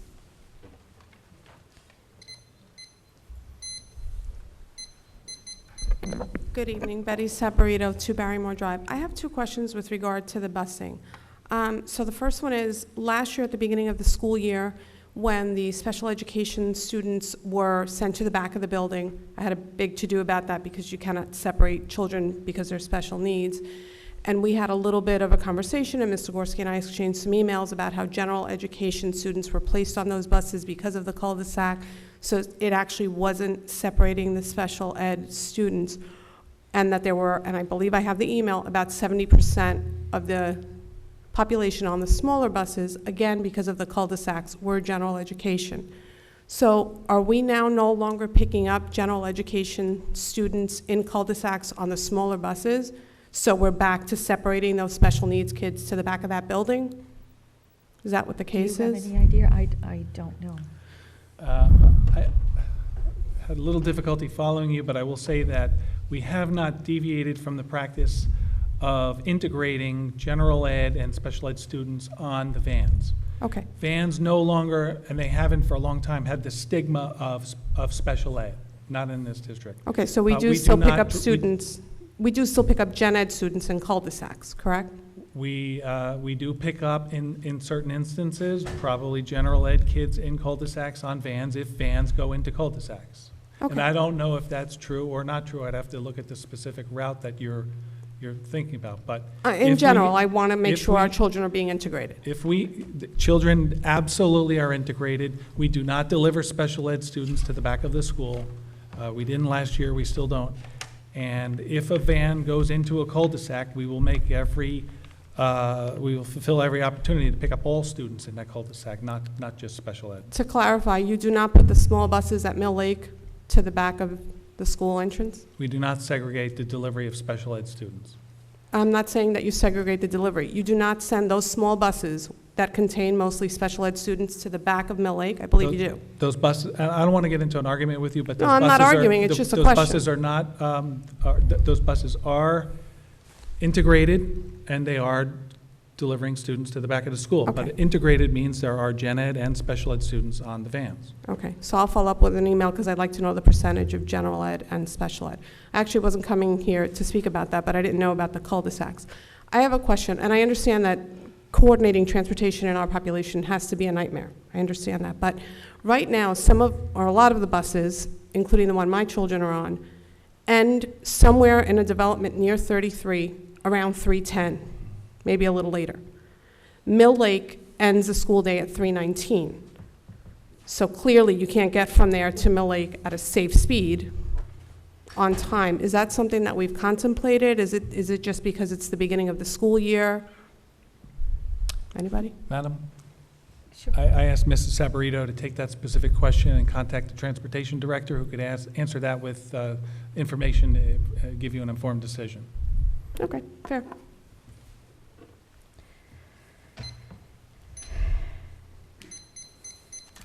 Lou Masters, 9 McKellar Court. It's mostly about the original Mercy busing. Do we have multiple contracted bus companies? Madam? Sure. Yes, we do. Is Mercy, would you say that Mercy's having the majority of the issues right now, or is it across all the contract buses? Mercy has the extreme majority of all the problems that we're having now. We have had an extremely rare occurrence where a district in-house route has been a problem. We have had contractor problems with Votech Delivery, which is another contractor whose name escapes me at this time. I reported it to the board earlier. But Mercy is the far majority of all the problems that we're having with transportation. Do we receive all the contracts from the Educational Services Commission? We have copies of all For buses? contracted No, that's where we get them from now, right? Yes. We go through that. Yeah, just so there's a full understanding, we tell the commission that we have a need for a specific route. They put it out to bid, multiple contractors bid on it, and then we have to go with the lowest responsible bidder.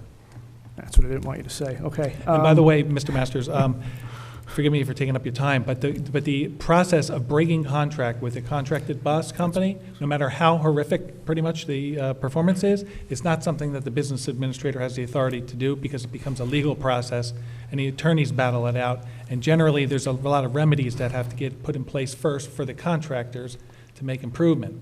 So it's a process that unfortunately we've lived through and lingers on and on and on.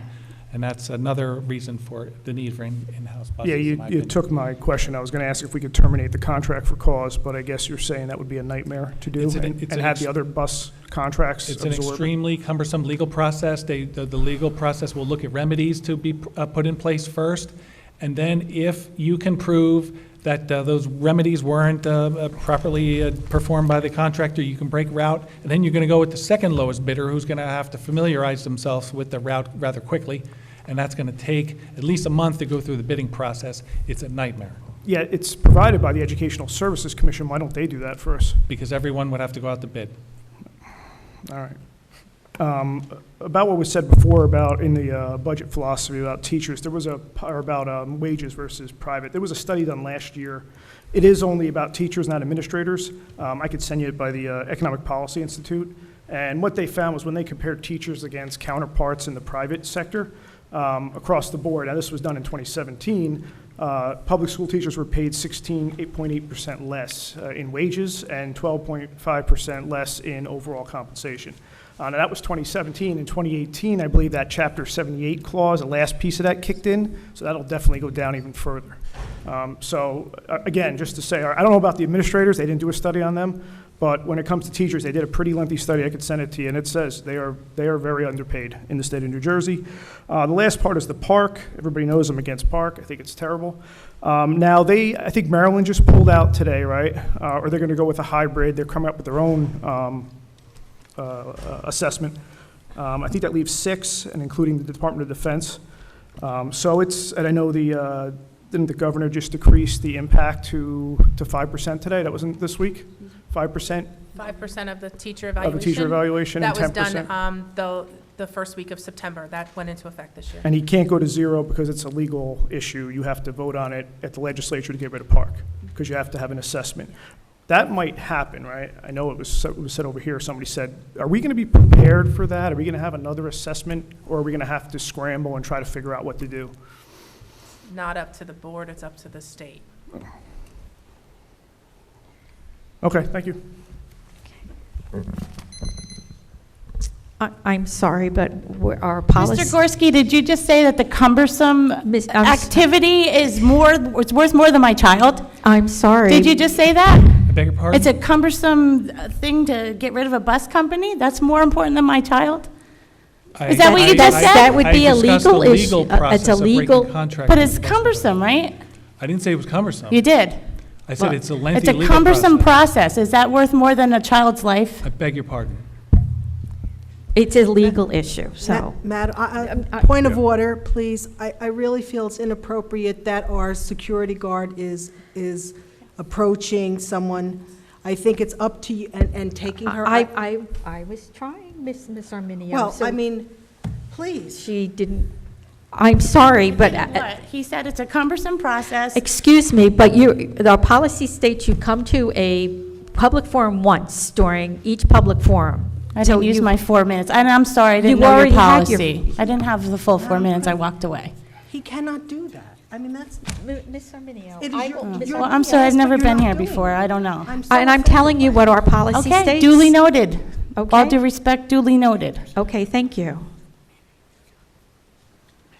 Madam, I have to strongly object to the presence of. Ms. Arminio, we are in the middle of public forum. Yes, and you cannot I find it like so offensive that, yes, I'm happy we have security, and I think it's a wonderful thing, but it is inappropriate for ours, and you're not doing anything about it, intimidating the public for not speaking. Even if she's wrong and mistaken, the person who is handling the meeting can say that, but you're not doing it.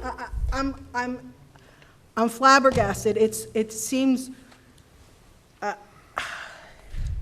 so intimidating to have like a law enforcement kind of thing. There's an armed guard moving someone out without. I have no words. It's wrong. It's just wrong. Is that order? Anyone else wishing to speak to the agenda? My head is exploding. Good evening, Chrissy Skirby, 21 Preakness Drive. I don't know why she was removed, because I did not ask anybody to have her Mr. removed. Russo, he's just talking to her in the back. No, there's something. I did not really ask wrong with anybody to remove her. I was telling her that her time was up. She did not give me her name and address when she came back up, and she was confrontational. She was hardly confrontational. I'm sorry. Well, that's your opinion, so. No, it's obvious. We have a videotape of that. There's no We will. confrontation that at that point requires an armed guard to escort someone. I did not from- ask the I armed- know, well, then there's a problem with our structure and our procedures. I think we don't have anything documented in terms of operating procedures. Can we continue with public forum? We can, but it is Under proper circumstances. inappropriate, I think, to have something like that done. Is there a guideline that he We follows? can talk about it under other board business. Right We now, can we're in talk the about it middle. on the weekend, but is there Right now, we're in the middle of public forum, and that's where we're going. Mr. Russo, let's discuss it I just later, have and one let's continue Point of with. order. I think I was within my rights to say so. Okay. All right, let's continue with public forum. Rules and guidelines.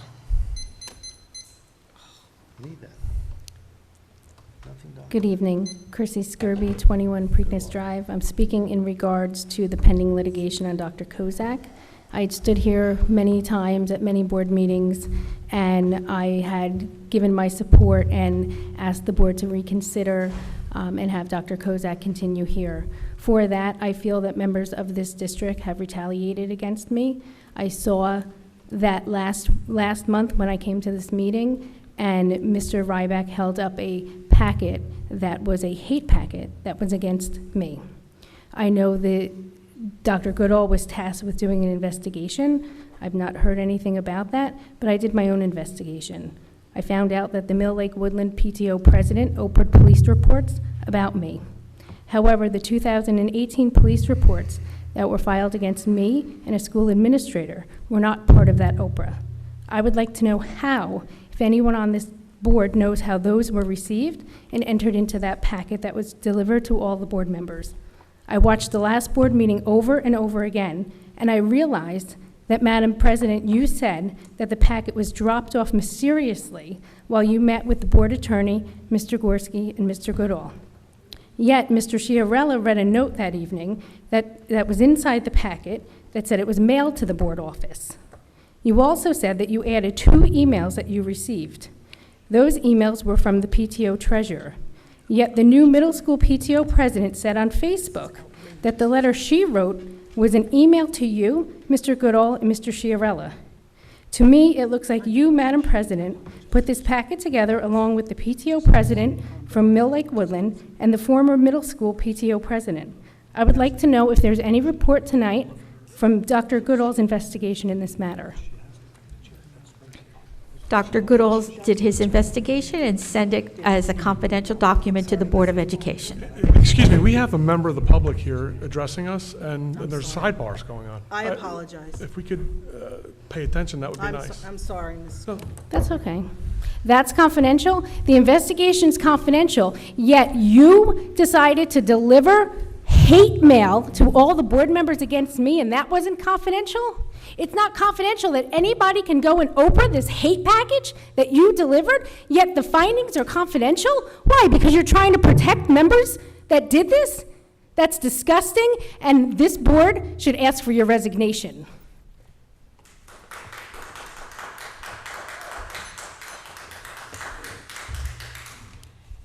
Anyone else? Then at this time, we're closing public forum and going to the superintendent's report, Mr. Goodall. Thank you, Mrs. Kalapanowicz. Superintendent's report, despite some HVAC challenges and battling the extreme heat and humidity, our district enjoyed a very successful school opening. The opening program on September 4th received rave reviews from staff as we balanced important startup information with our teaching and support staff, but allowing for classroom setups, grade level meetings, and department meetings in preparation for students arriving the next day. I had an opportunity as superintendent to welcome students back with building administrations at Monroe Township Middle School, Brookside, and Barkley Brook on day 1. And then on day 2, I visited Oak Tree and Applegarth on day 2. Wanted to thank the efforts of the administrative teams and teaching staff, especially in the lower elementary schools. It was my first time ever observing those student arrivals at those schools.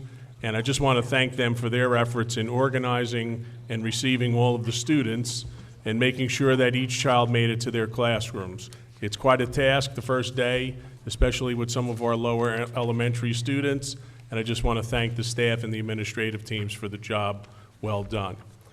I also wanted to thank the middle school 7th grade teaching teams who did an incredible job acclimating their students to the middle school trailers. I want to personally thank the administrative team and the teachers for their efforts and consideration, knowing what some of the feedback we got from the public.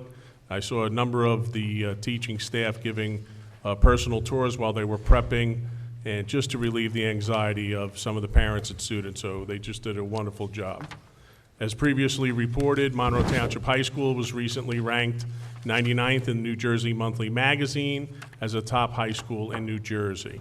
So congratulations to the teaching staff and administrative team at the high school. I wanted to thank personally all of the custodians and maintenance, technology, and transportation departments for their efforts in the school opening. The unsung heroes of our district continue their excellence, outstanding job to all those mentioned. And lastly, I wanted to congratulate Adam Lehman, principal of Woodland School, who successfully defended his dissertation at Rutgers University on Friday. He's now known as Dr. Adam Lehman. So congratulations to Adam. And we continue to hire and transition new staff into our buildings within our staff. So, Madam Board President and members of the Board of Education, it is recommended that personnel action items A through AL under the superintendent report be approved by consent roll call. So moved. Mr. Chiarella, Mr. Ryback, any comments, questions for Mr. Goodall? Ms. Arminio? That is, I just want to make sure that we're not on 5 board action items A through L yet, right? No, we're on personnel. Okay. Personnel A through That's fine. AL. No, AL, no comment. Sorry. Anyone else? Then Mr. Gorski will have a roll call. Yeah, 1 second. Oh, I'm sorry. Considering what had happened in the past, the incident I brought up about the staff member being hired from part-time to full-time, Mr. Goodall provided his report, so to everybody on the board. Can you assure us that everybody you're recommending here followed the proper procedures? Because when we looked at what happened following the process, we could see that it really wasn't complete. And somebody was put in a full-time job that shouldn't have been put in a full-time job. But the board voted for it. So, do we have any discrepancies here? Or is it just Not the to best my of- knowledge. Not to your knowledge, but they could be. To all the measures that I put in place, not to my knowledge. Okay, but there could be some. There may be, right? I would say with the measures that we put in place, no. Okay, if we happen to find some later, what will happen? In terms of, Well, if we find a situation in this, so no one lot, on this like we- agenda is being recommended without proper posting, evaluation of candidates, a recommendation from the appropriate administrator, and then follow through in human resources, and for most staff, me or Dr. Alvick. yeah. But as we know in the previous case, which still needs really to be looked into, there was a missing signature, and it was a critical signature that was missing. And yet the action was executed and the person was promoted. So I'm just asking, if we find a situation like that here, something like that comes up, some discrepancy, what will be done? Because everyone's going to vote yes on this, because we can't possibly know every case here. If we find a discrepancy later, a month from now, what would be done? I guess we could speak to board counsel about what could be done. All of the employees that are listed on this agenda are being recommended to positions they are certificated in or qualified for. The proper posting was put in place, proper interviewing, whatever to the level of each position that we do for each hiring process was done, and full review of all the records and documents was done by Human Resources.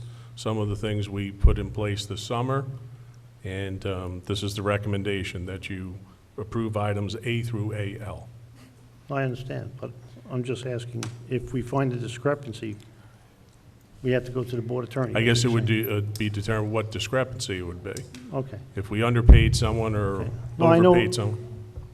I know you're trying to improve the process. We discussed Right. that, and I do have confidence that you will do that. Thank you. So I just have one more question. I would like to, the person who's the chair of the Personnel Committee. is that Mr. Ryback? Mr. Ryback, okay. So just curious, are you aware of this case that I'm talking about? Yeah. You are? Brought that up- Okay. Brought that up a few months ago, Okay. And you know that there was a discrepancy? 'Cause I'm not sure what the... Mr. Russo, where are we going with this? Because I just want to ask what involvement the chair of the Personnel Committee has in this.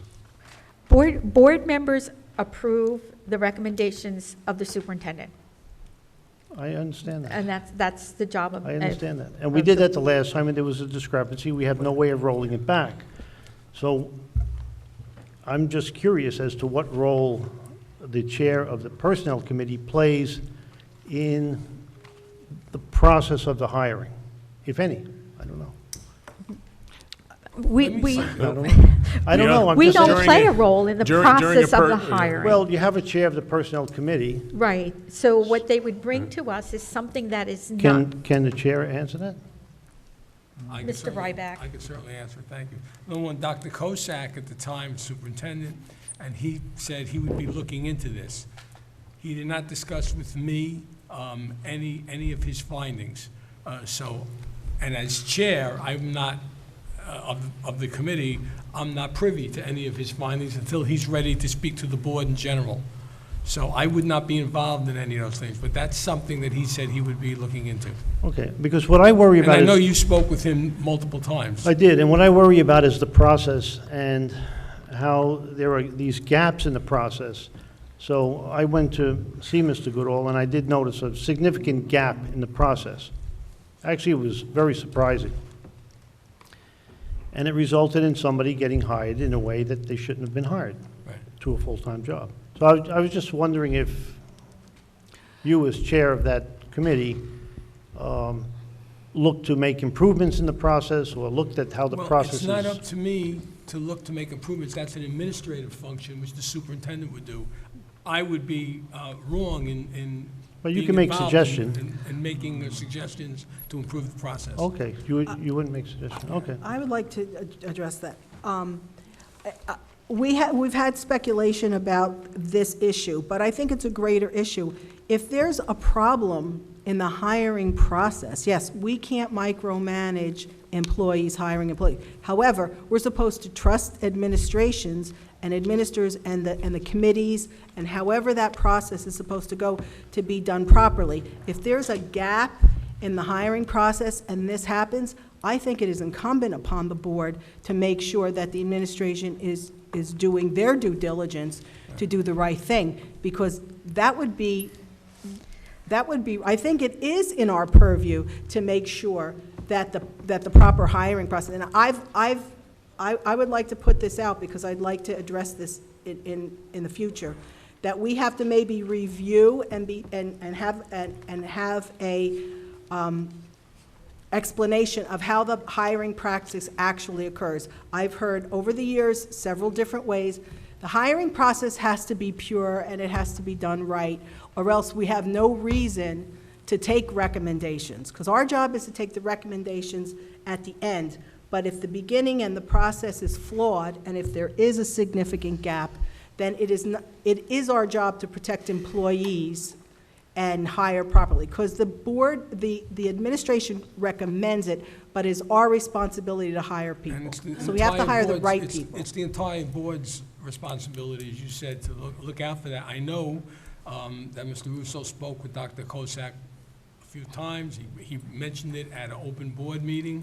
Dr. Kosak said he would be looking into it. That recommendation should have been brought before the board. I don't think it was. I think he said it was an error or something. I forgot exactly what he said, so I shouldn't even comment on it. But there was no change in the procedure. I would think that maybe that's something you wanted to, since you brought it up, you may have wanted to follow up with. It was, you could have come on to and said anything at the personnel level, or more importantly, at the board level. But it's certainly up to the superintendent and the board in general to look into things like that. If there's a discrepancy, the administration should work with the board in correcting it. Well, I think Mr. Russo has talked about it as a systemic problem, and that's how we should view it, not one incident. Right. But if there are systemic issues about procedure, I think that's something we do have a right to. And I look think at. that was brought to Mr. Goodall when he became the acting superintendent, and he put a process into place to make sure that this doesn't happen And again. I'd be happy to find out what that process is. And if it does happen again, then we have to Mr. Goodall, it would be his responsibility to relook at the process that he put into place and fix it. The message was also copied to you, the report. I'm just curious, did you look at it any further, or?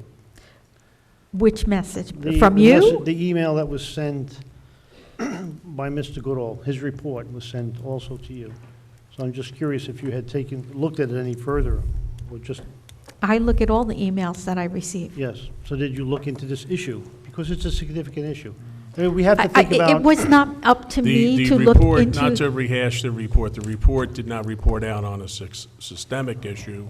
There was two issues that were brought to my attention. One I felt was handled appropriately in terms of hiring, and the one you keep referring to, which it's debatable whether there was an issue or not. Well, I don't think there's any debate there. From previous administration, From they what said I've there was seen. not a debate. And, There's no debate there. To me, it's still an open issue. I think that should but be, I can assure the board that it's not a systemic issue. well, we don't know that. We don't. Well, but we do know that, because our acting superintendent just said that. That So does, that's we no do know proof. that. The acting Because superintendent. That's why he's in his role and his position. But And the I'm gonna acting do, Superintendent You gave you must a have list. inside information that you're not sharing with everybody, because the way you persist on this tells me you have inside information, and it either slighted someone in your family or someone personal, but you Well, wait a take minute, wait this a like minute it's... now. You're going But what, too you know far. what, All we're right, we're so- supposed to be approving yeah, the so we can get superintendent's back to it. report. Okay. I feel like you have inside information that you're not So sharing. I certainly can report out to the board some of the changes, some of the processes we use to hire. I have no problem doing that. Mr. Earl, Paul, can I ask a what you question? could do is. Mr. Russo? Inform yourself. Go to Mr. Goodall's office and look at the process before you talk to me.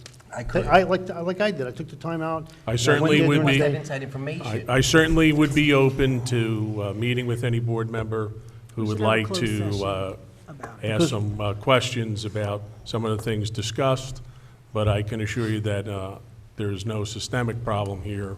In my opinion, that was an isolated incident, and we're putting things in place to ensure that proper processes and postings and recommendations and to the agenda for the board to vote on are followed.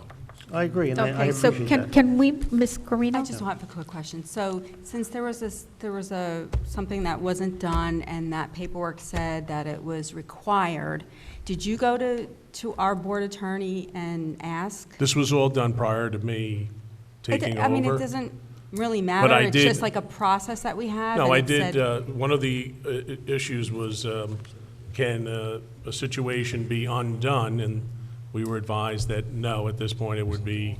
Even if the paperwork says signature is required for the- this to occur, there's Right, nothing we can not do to- legally? I'm a little uncomfortable discussing the particulars of a recommendation form for an employee.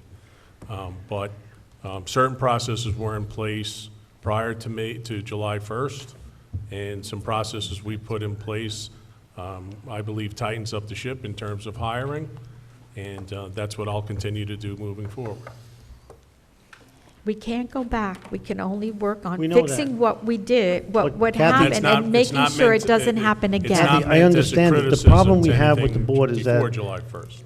Consequences. When people make mistakes or do the wrong thing, there are no consequences. And we're being told we can't turn the clock back, and he's asking, well, what if there's a mistake on what we're voting on right now? I guess we can't turn the clock back, so that's what what the Well, problem is. we can't undo something that a former superintendent did. So there are consequences. So the former superintendent missed that, there was a gap there, and he's no longer our superintendent, so there are consequences. Paul, visit Mr. Goodall, look at the document, because we don't know to what extent the we are former supposed to be superintendent was involved. approving We the don't know that. superintendent's report. That's the and- point. I feel like, That's the Can we, Mr. Goodall can review the processes with all of us, and then we have to trust in the process and trust in him. We asked him to do a job. We asked him to look into the process and fix it. If there was mistakes passed, that's what he's done. And he is saying that he believes that there's nothing wrong with the people, Systemically. okay, with this agenda. So Well, at this unless- point, we need to just Unless move there's on. more It's- information, I mean, I feel like we have to trust Mr. Goodall in what he said, that he fixed the process. I trust Unless you him. guys have information that we don't know about, because Jill, I trust him, I'm going to vote yes, but I'm just asking if there is a mistake, and we If there's find out a- it's not going to be his mistake, but the If there's a- processes weren't followed, what are If going there's to a be the mis- consequences? If there's a mistake on this agenda, it's my mistake, because I make the recommendations to the board. And the items for approval And are the items A consequences through are? AL. We don't know. Madam, Hey, would can you we like have a roll call? Yes. Mr. Rutsky. There are none, that's the point. Yes. Mr. Chiarella. Yes. Mrs. Arminio. Yes. Mrs. Carino. Yes. Mr. Ryback. Yes. Mrs. DeMayo. yes. Mr. Russo. Yes. And Mrs. Kolopanos. Yes. Madam Board President, motion unanimously passes. Okay, we will thank go you. to the Board action. board action items. Madam Board President and members of the Board of Ed, it is recommended that board action items A through M be approved by consent roll call. So moved. Second. Mr. Chiarella, Mr. Ryback, questions from Mr. Goodall?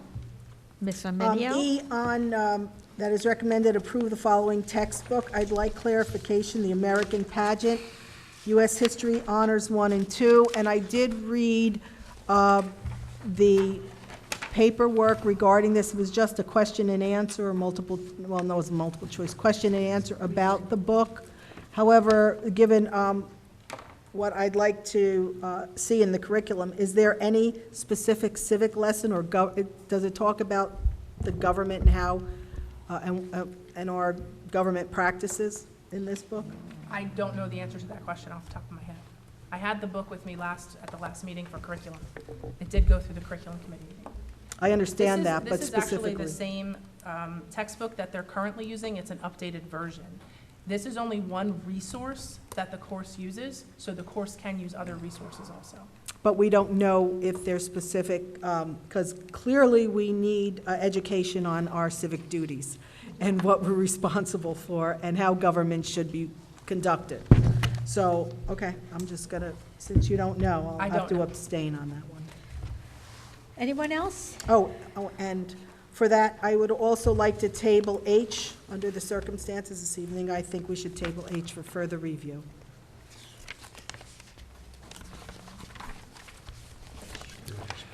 Motion to table is a priority motion. Is there a second? I'll second. Mrs. Carino seconds. We'll go to a roll call vote. I want to make sure everybody knows what H is before we vote. Everybody got it? Yes. Mr. Chiarella? May we continue? Okay. Take a roll call. Mrs. Carino, this is the table item H. Yes. Mrs. Arminio. Yes. Mr. Chiarella. No. Mrs. DeMayo. No. Mr. Rutsky. No. Mr. Russo. Yes. Mr. Ryback. No. Mrs. Kolopanos. No. Madam Board President, motion to table fails. Okay, can we have a roll call on the, Board action Board items A action through items. M. Can I Miss- also then ask if the certification has been obtained for this individual? Because I believe he that- does not need a certification anymore. When When did that change? It got changed This year, that's why he's being recently. recommended. Is there anything that was sent out to the board suggesting that? Can you tell me when that was? Oh. Or is I- it something? No, I know, I read it. I'm not sure if it was.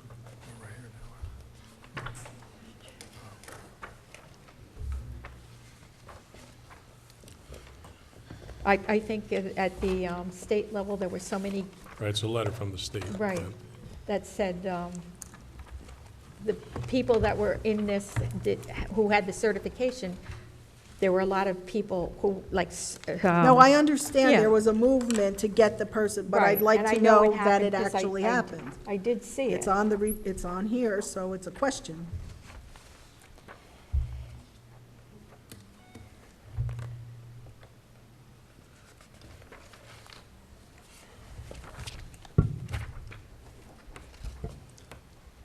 You wouldn't have it. Yeah, I don't see it.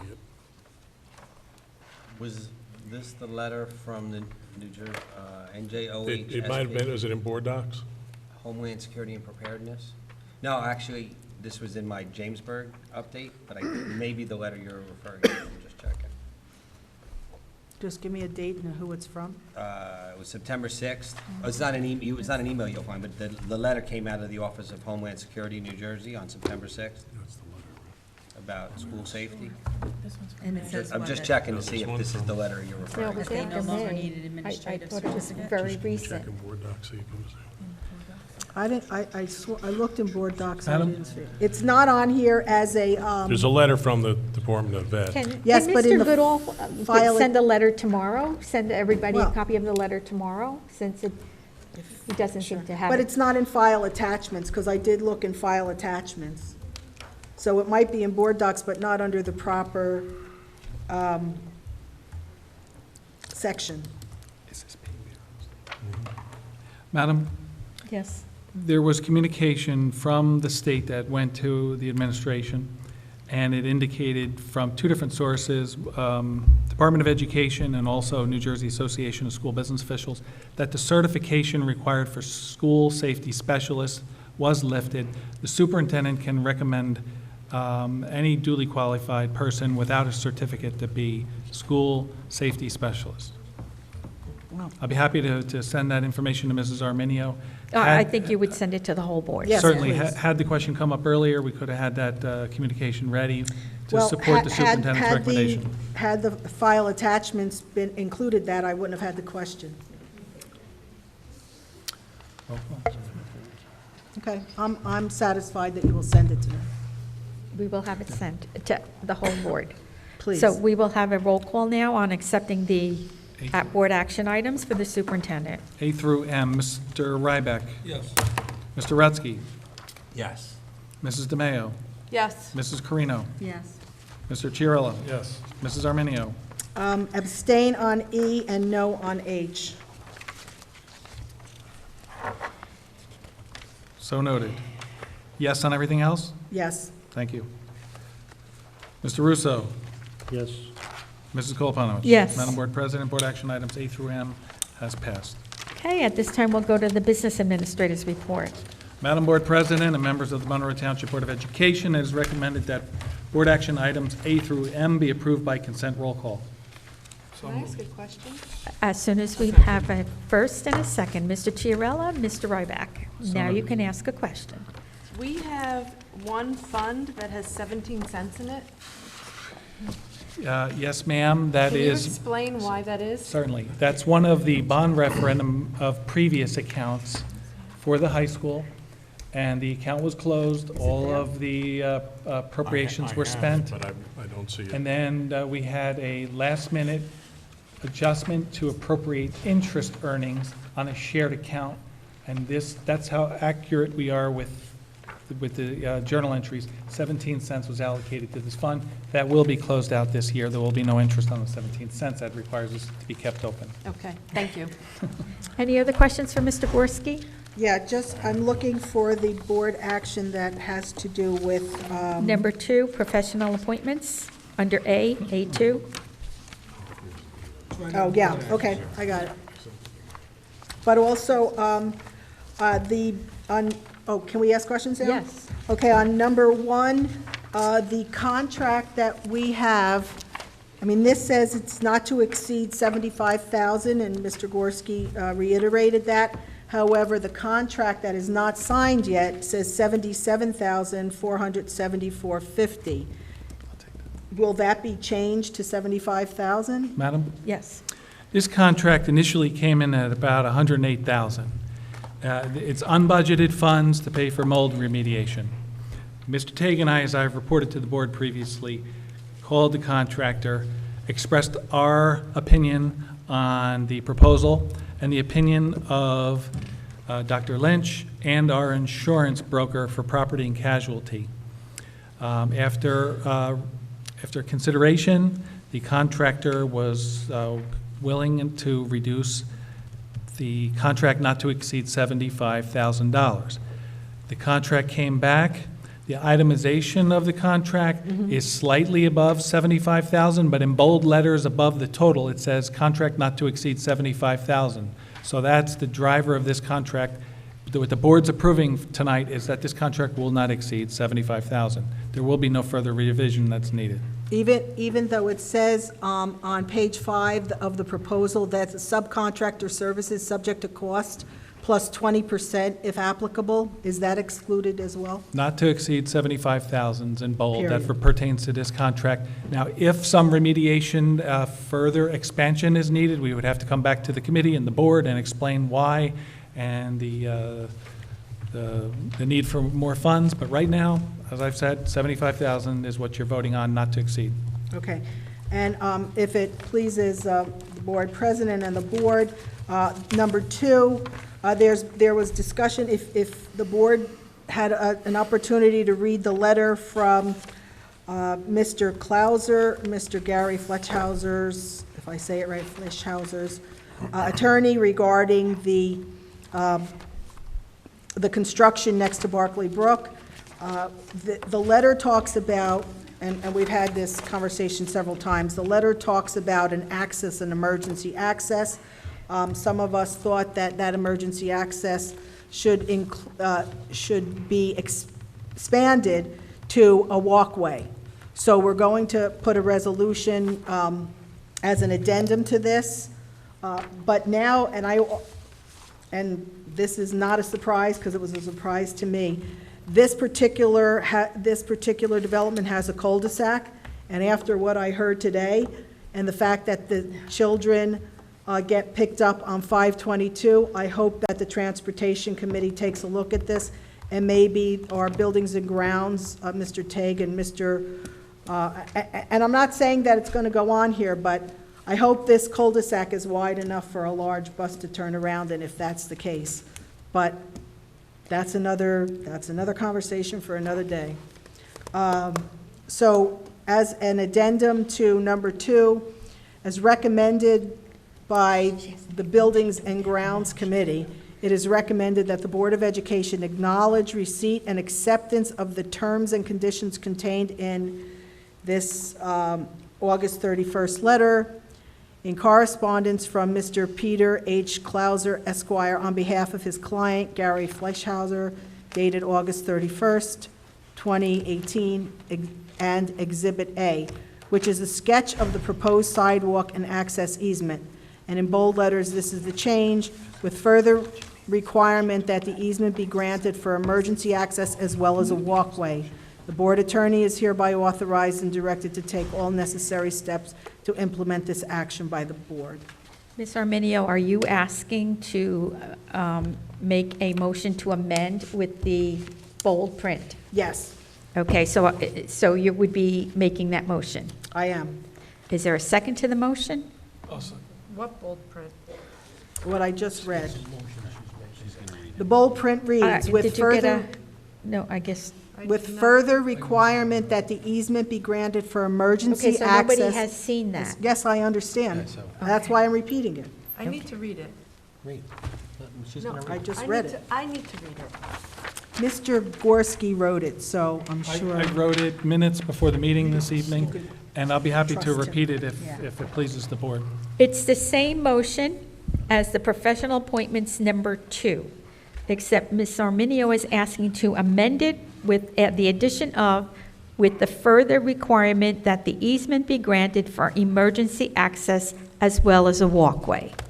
The emphasis, interpretation of this is that in addition to just being an emergency access easement, it would be a walkway.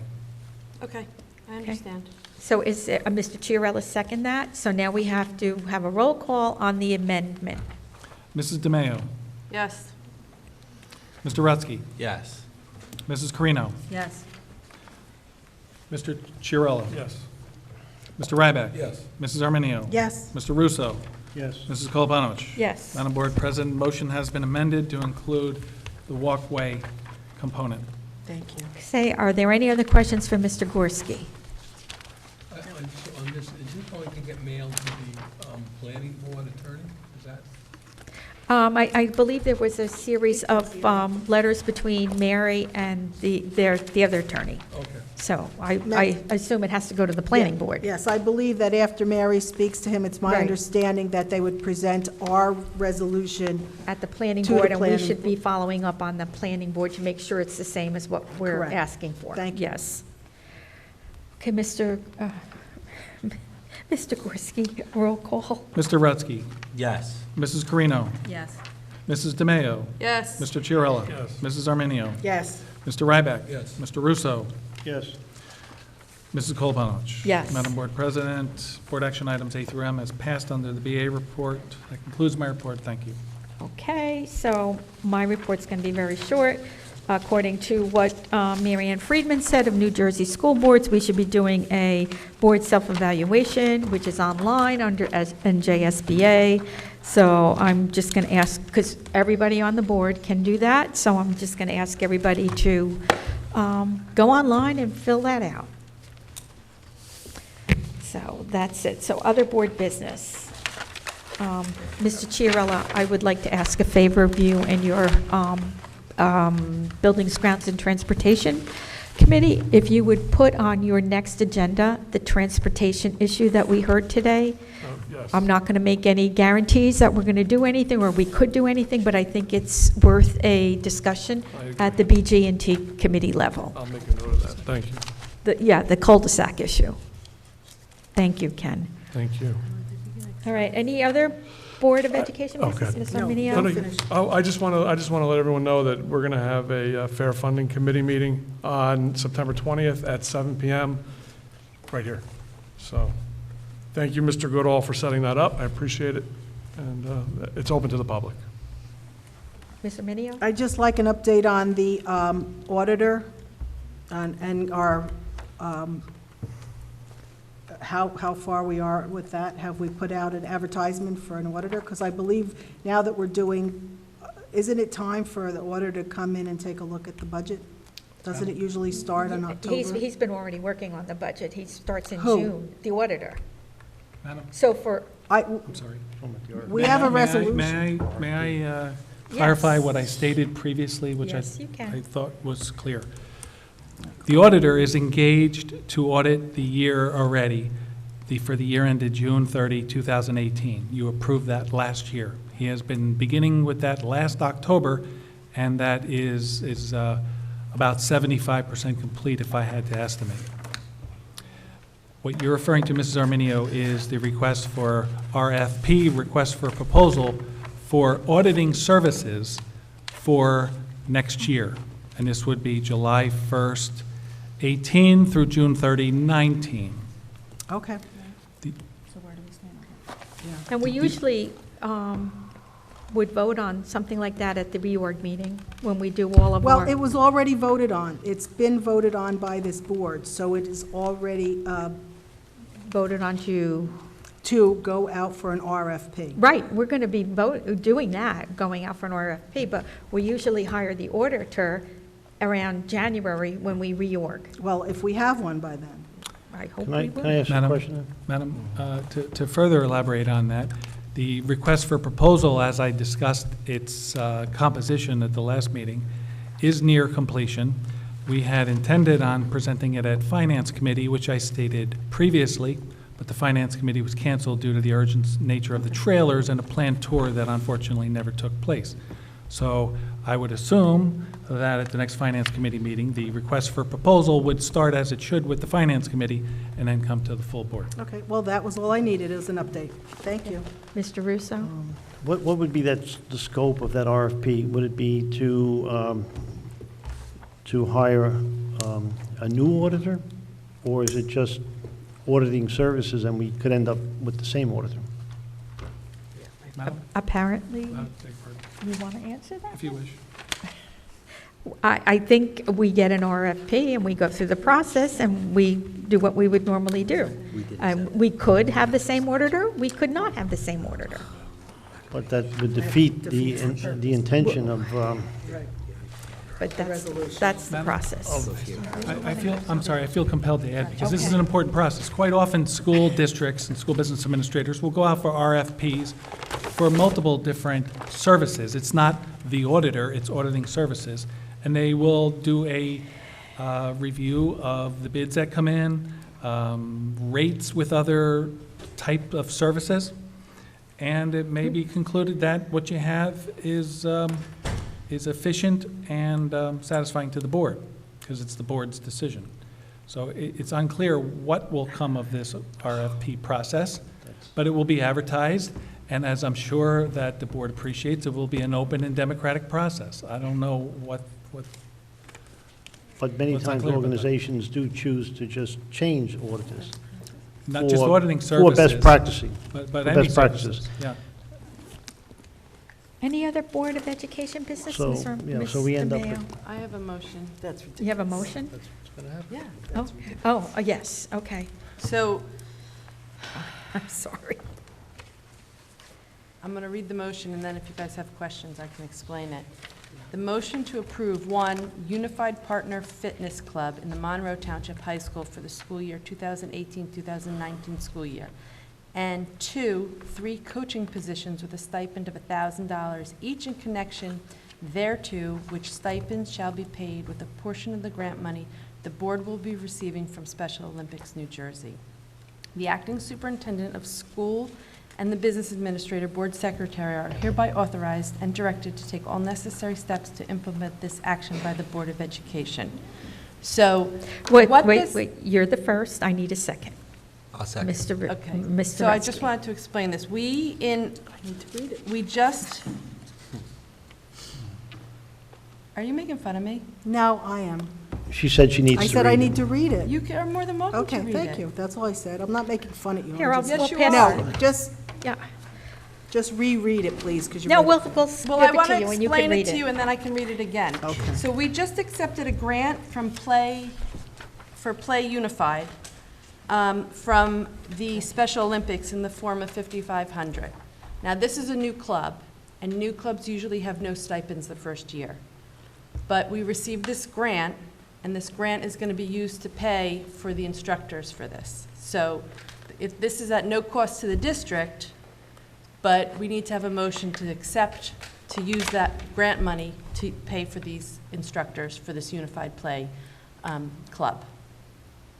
And this is what we were discussing about Special Olympics and general Yes, ed students? yes. It's a fitness club for, And it's a one-time grant, or can we anticipate getting this grant every year? We've received the grant for the last 6 years. And From what the have we done Special with the Olympics. money previously? It's gone through to other unified programs for other resources that Mrs. Dillon has done with her Falcon Pal students. Okay. And we also implemented last year Up Dance. We've also had 3 unified sports teams last year that we've also expanded. And Special Olympics has supplemented, and that's what this grant was for. Okay, so motion and a second, we'll have a roll call on this. Mr. Ryback? Yes. Mrs. DeMayo? yes. Mr. Chiarella? It's not, you better come back with it. We Do him will last. skip He Mr. He was Chiarella. very and then we'll- stealth. Mrs. Carino? Yes. Mr. Rutsky? Yes. Mr. Russo? Yes. Mrs. Arminio? Yes. Mrs. Koloponowicz? Yes. Do you want to go into the bathroom with a microphone? I've done a lot for the board over the years. Should have an intercom in there. But no. We have to wait. The motion passes. We could ask Mr. Chiarella for his vote on this and continue on with the meeting when he returns, if Okay. it pleases the board. Okay, can I Can you go ex- to the public forum? Can you explain a little more about it? Just curious about the program. I talked about it in my curriculum. It's a program, where is it? Here it is. It's an integrated program that has Monroe, it's a program in Monroe that has gained national recognition from Special Olympics, and they're looking to expand it to this Up Fitness Club. This initiative, we will be providing our students with intellectual disabilities a chance to engage in lifetime fitness activities alongside their typical peers. Specifically, on Thursday afternoons, students will be taking part in one of the following activities led by an advisor with that expertise: weight training, yoga, and Zumba. And it's a way to get our students with intellectual disabilities into fitness and to teach them about fitness. Okay, can I go into the public forum? Yes, you may, and we can come back for Mr. Chiarella's vote for the record. Okay, anybody from the public wishing to speak, please come to the microphone. State your name and address for the record, and yes, we will adhere to our 4 minutes. Doug Toy, 4 Tamarack Road. One, I'm glad to hear that the president has asked the chairman of the Transportation, et cetera, committee to revisit the issue of the buses with the cul-de-sac. I know that you want to support the recommendations or the decisions of your employees. However, I think the parents that spoke tonight gave a very strong case for the safety of their children, and I'm glad that that will be revisited. Secondly, I was at last month's board meeting, and one of the reasons I came tonight as a member of the public was I was hoping to hear what the results of the investigation that Mr. Goodall was going to conduct. I understand that he did send some type of an explanation or the results of that investigation to all the members of the board. But the issue here is that last month, members of this board, as well as this administration, your integrity was brought into question by some of your colleagues.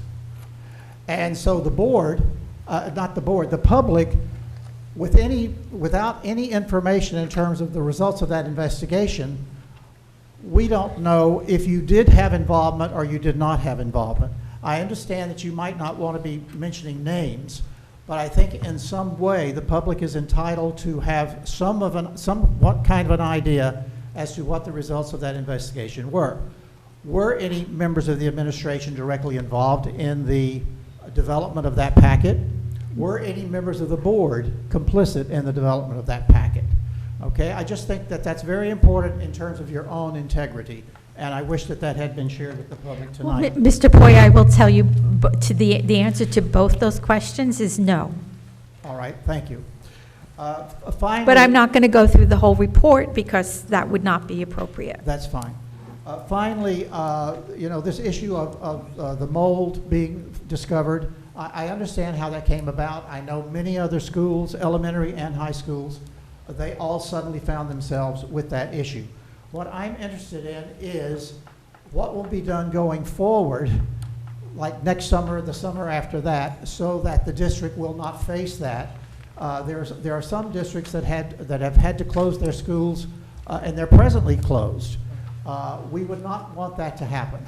You know, teachers are ready to come back to school, kids are ready to come back to school. So I'm not so much interested in what has been done, but in terms of what will be done to avoid that going forward. Thank you. Just to answer that, so in speaking to Dr. Lynch today, he said he was more than willing to provide all of our custodians with a summer mold inspection training going into next year for the summer, if the board was willing to take on Dr. Lynch to do the training for our custodians. Can I just add something? I know the state, Mr. Poy, is also looking into a requirement that all schools test for mold once every 5 years. They could decrease it or what, I know, but this is what, they're at least talking about doing something, you know. And only when it's a hot, humid summer, right? Okay.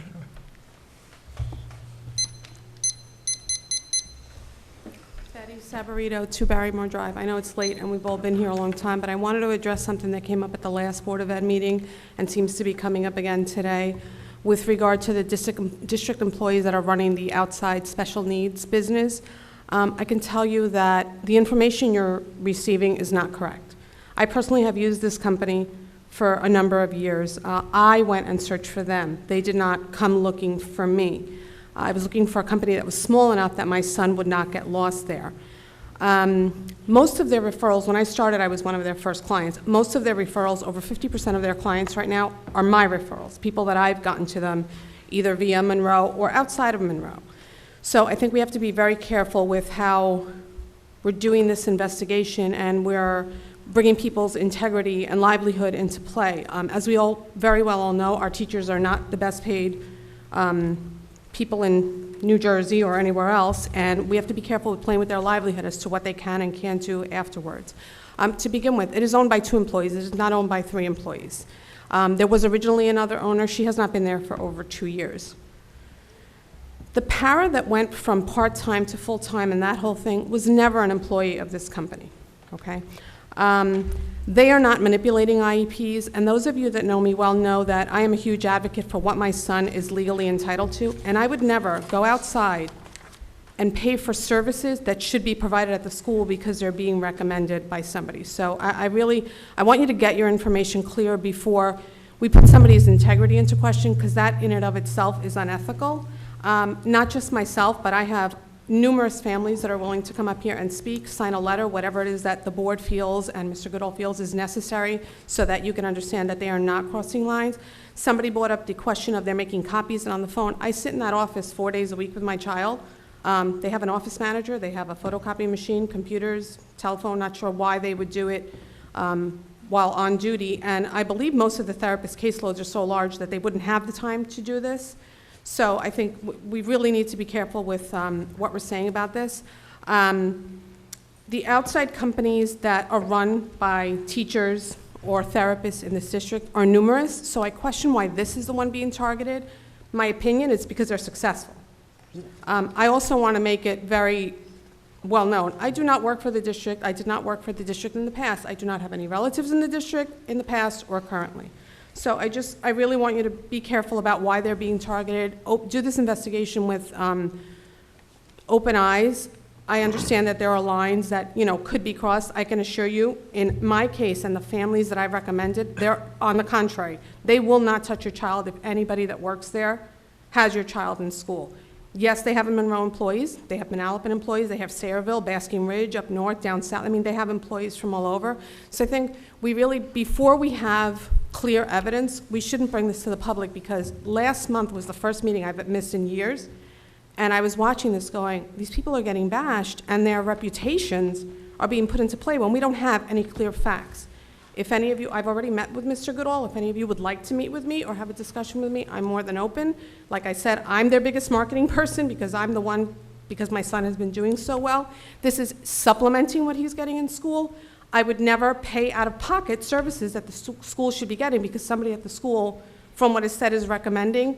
And I don't understand how a physical therapist or a speech person could recommend different types of services without the entire child study team being involved. And so are all child study teams across the district doing this? It's just give these people a chance. Mr. Goodall, do your investigation clearly now you're a private detective doing all these investigations, but if you'd like to speak to me, and like I said, if you would like a letter, if you'd like more parents to come up here, I have about 20 parents that are more than willing to come up here.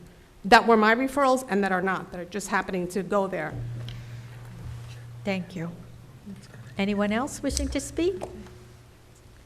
Okay, seeing no one, the next scheduled Board of Education meeting is October 17, 2018, 7:00 p.m. at the Monroe Township High School.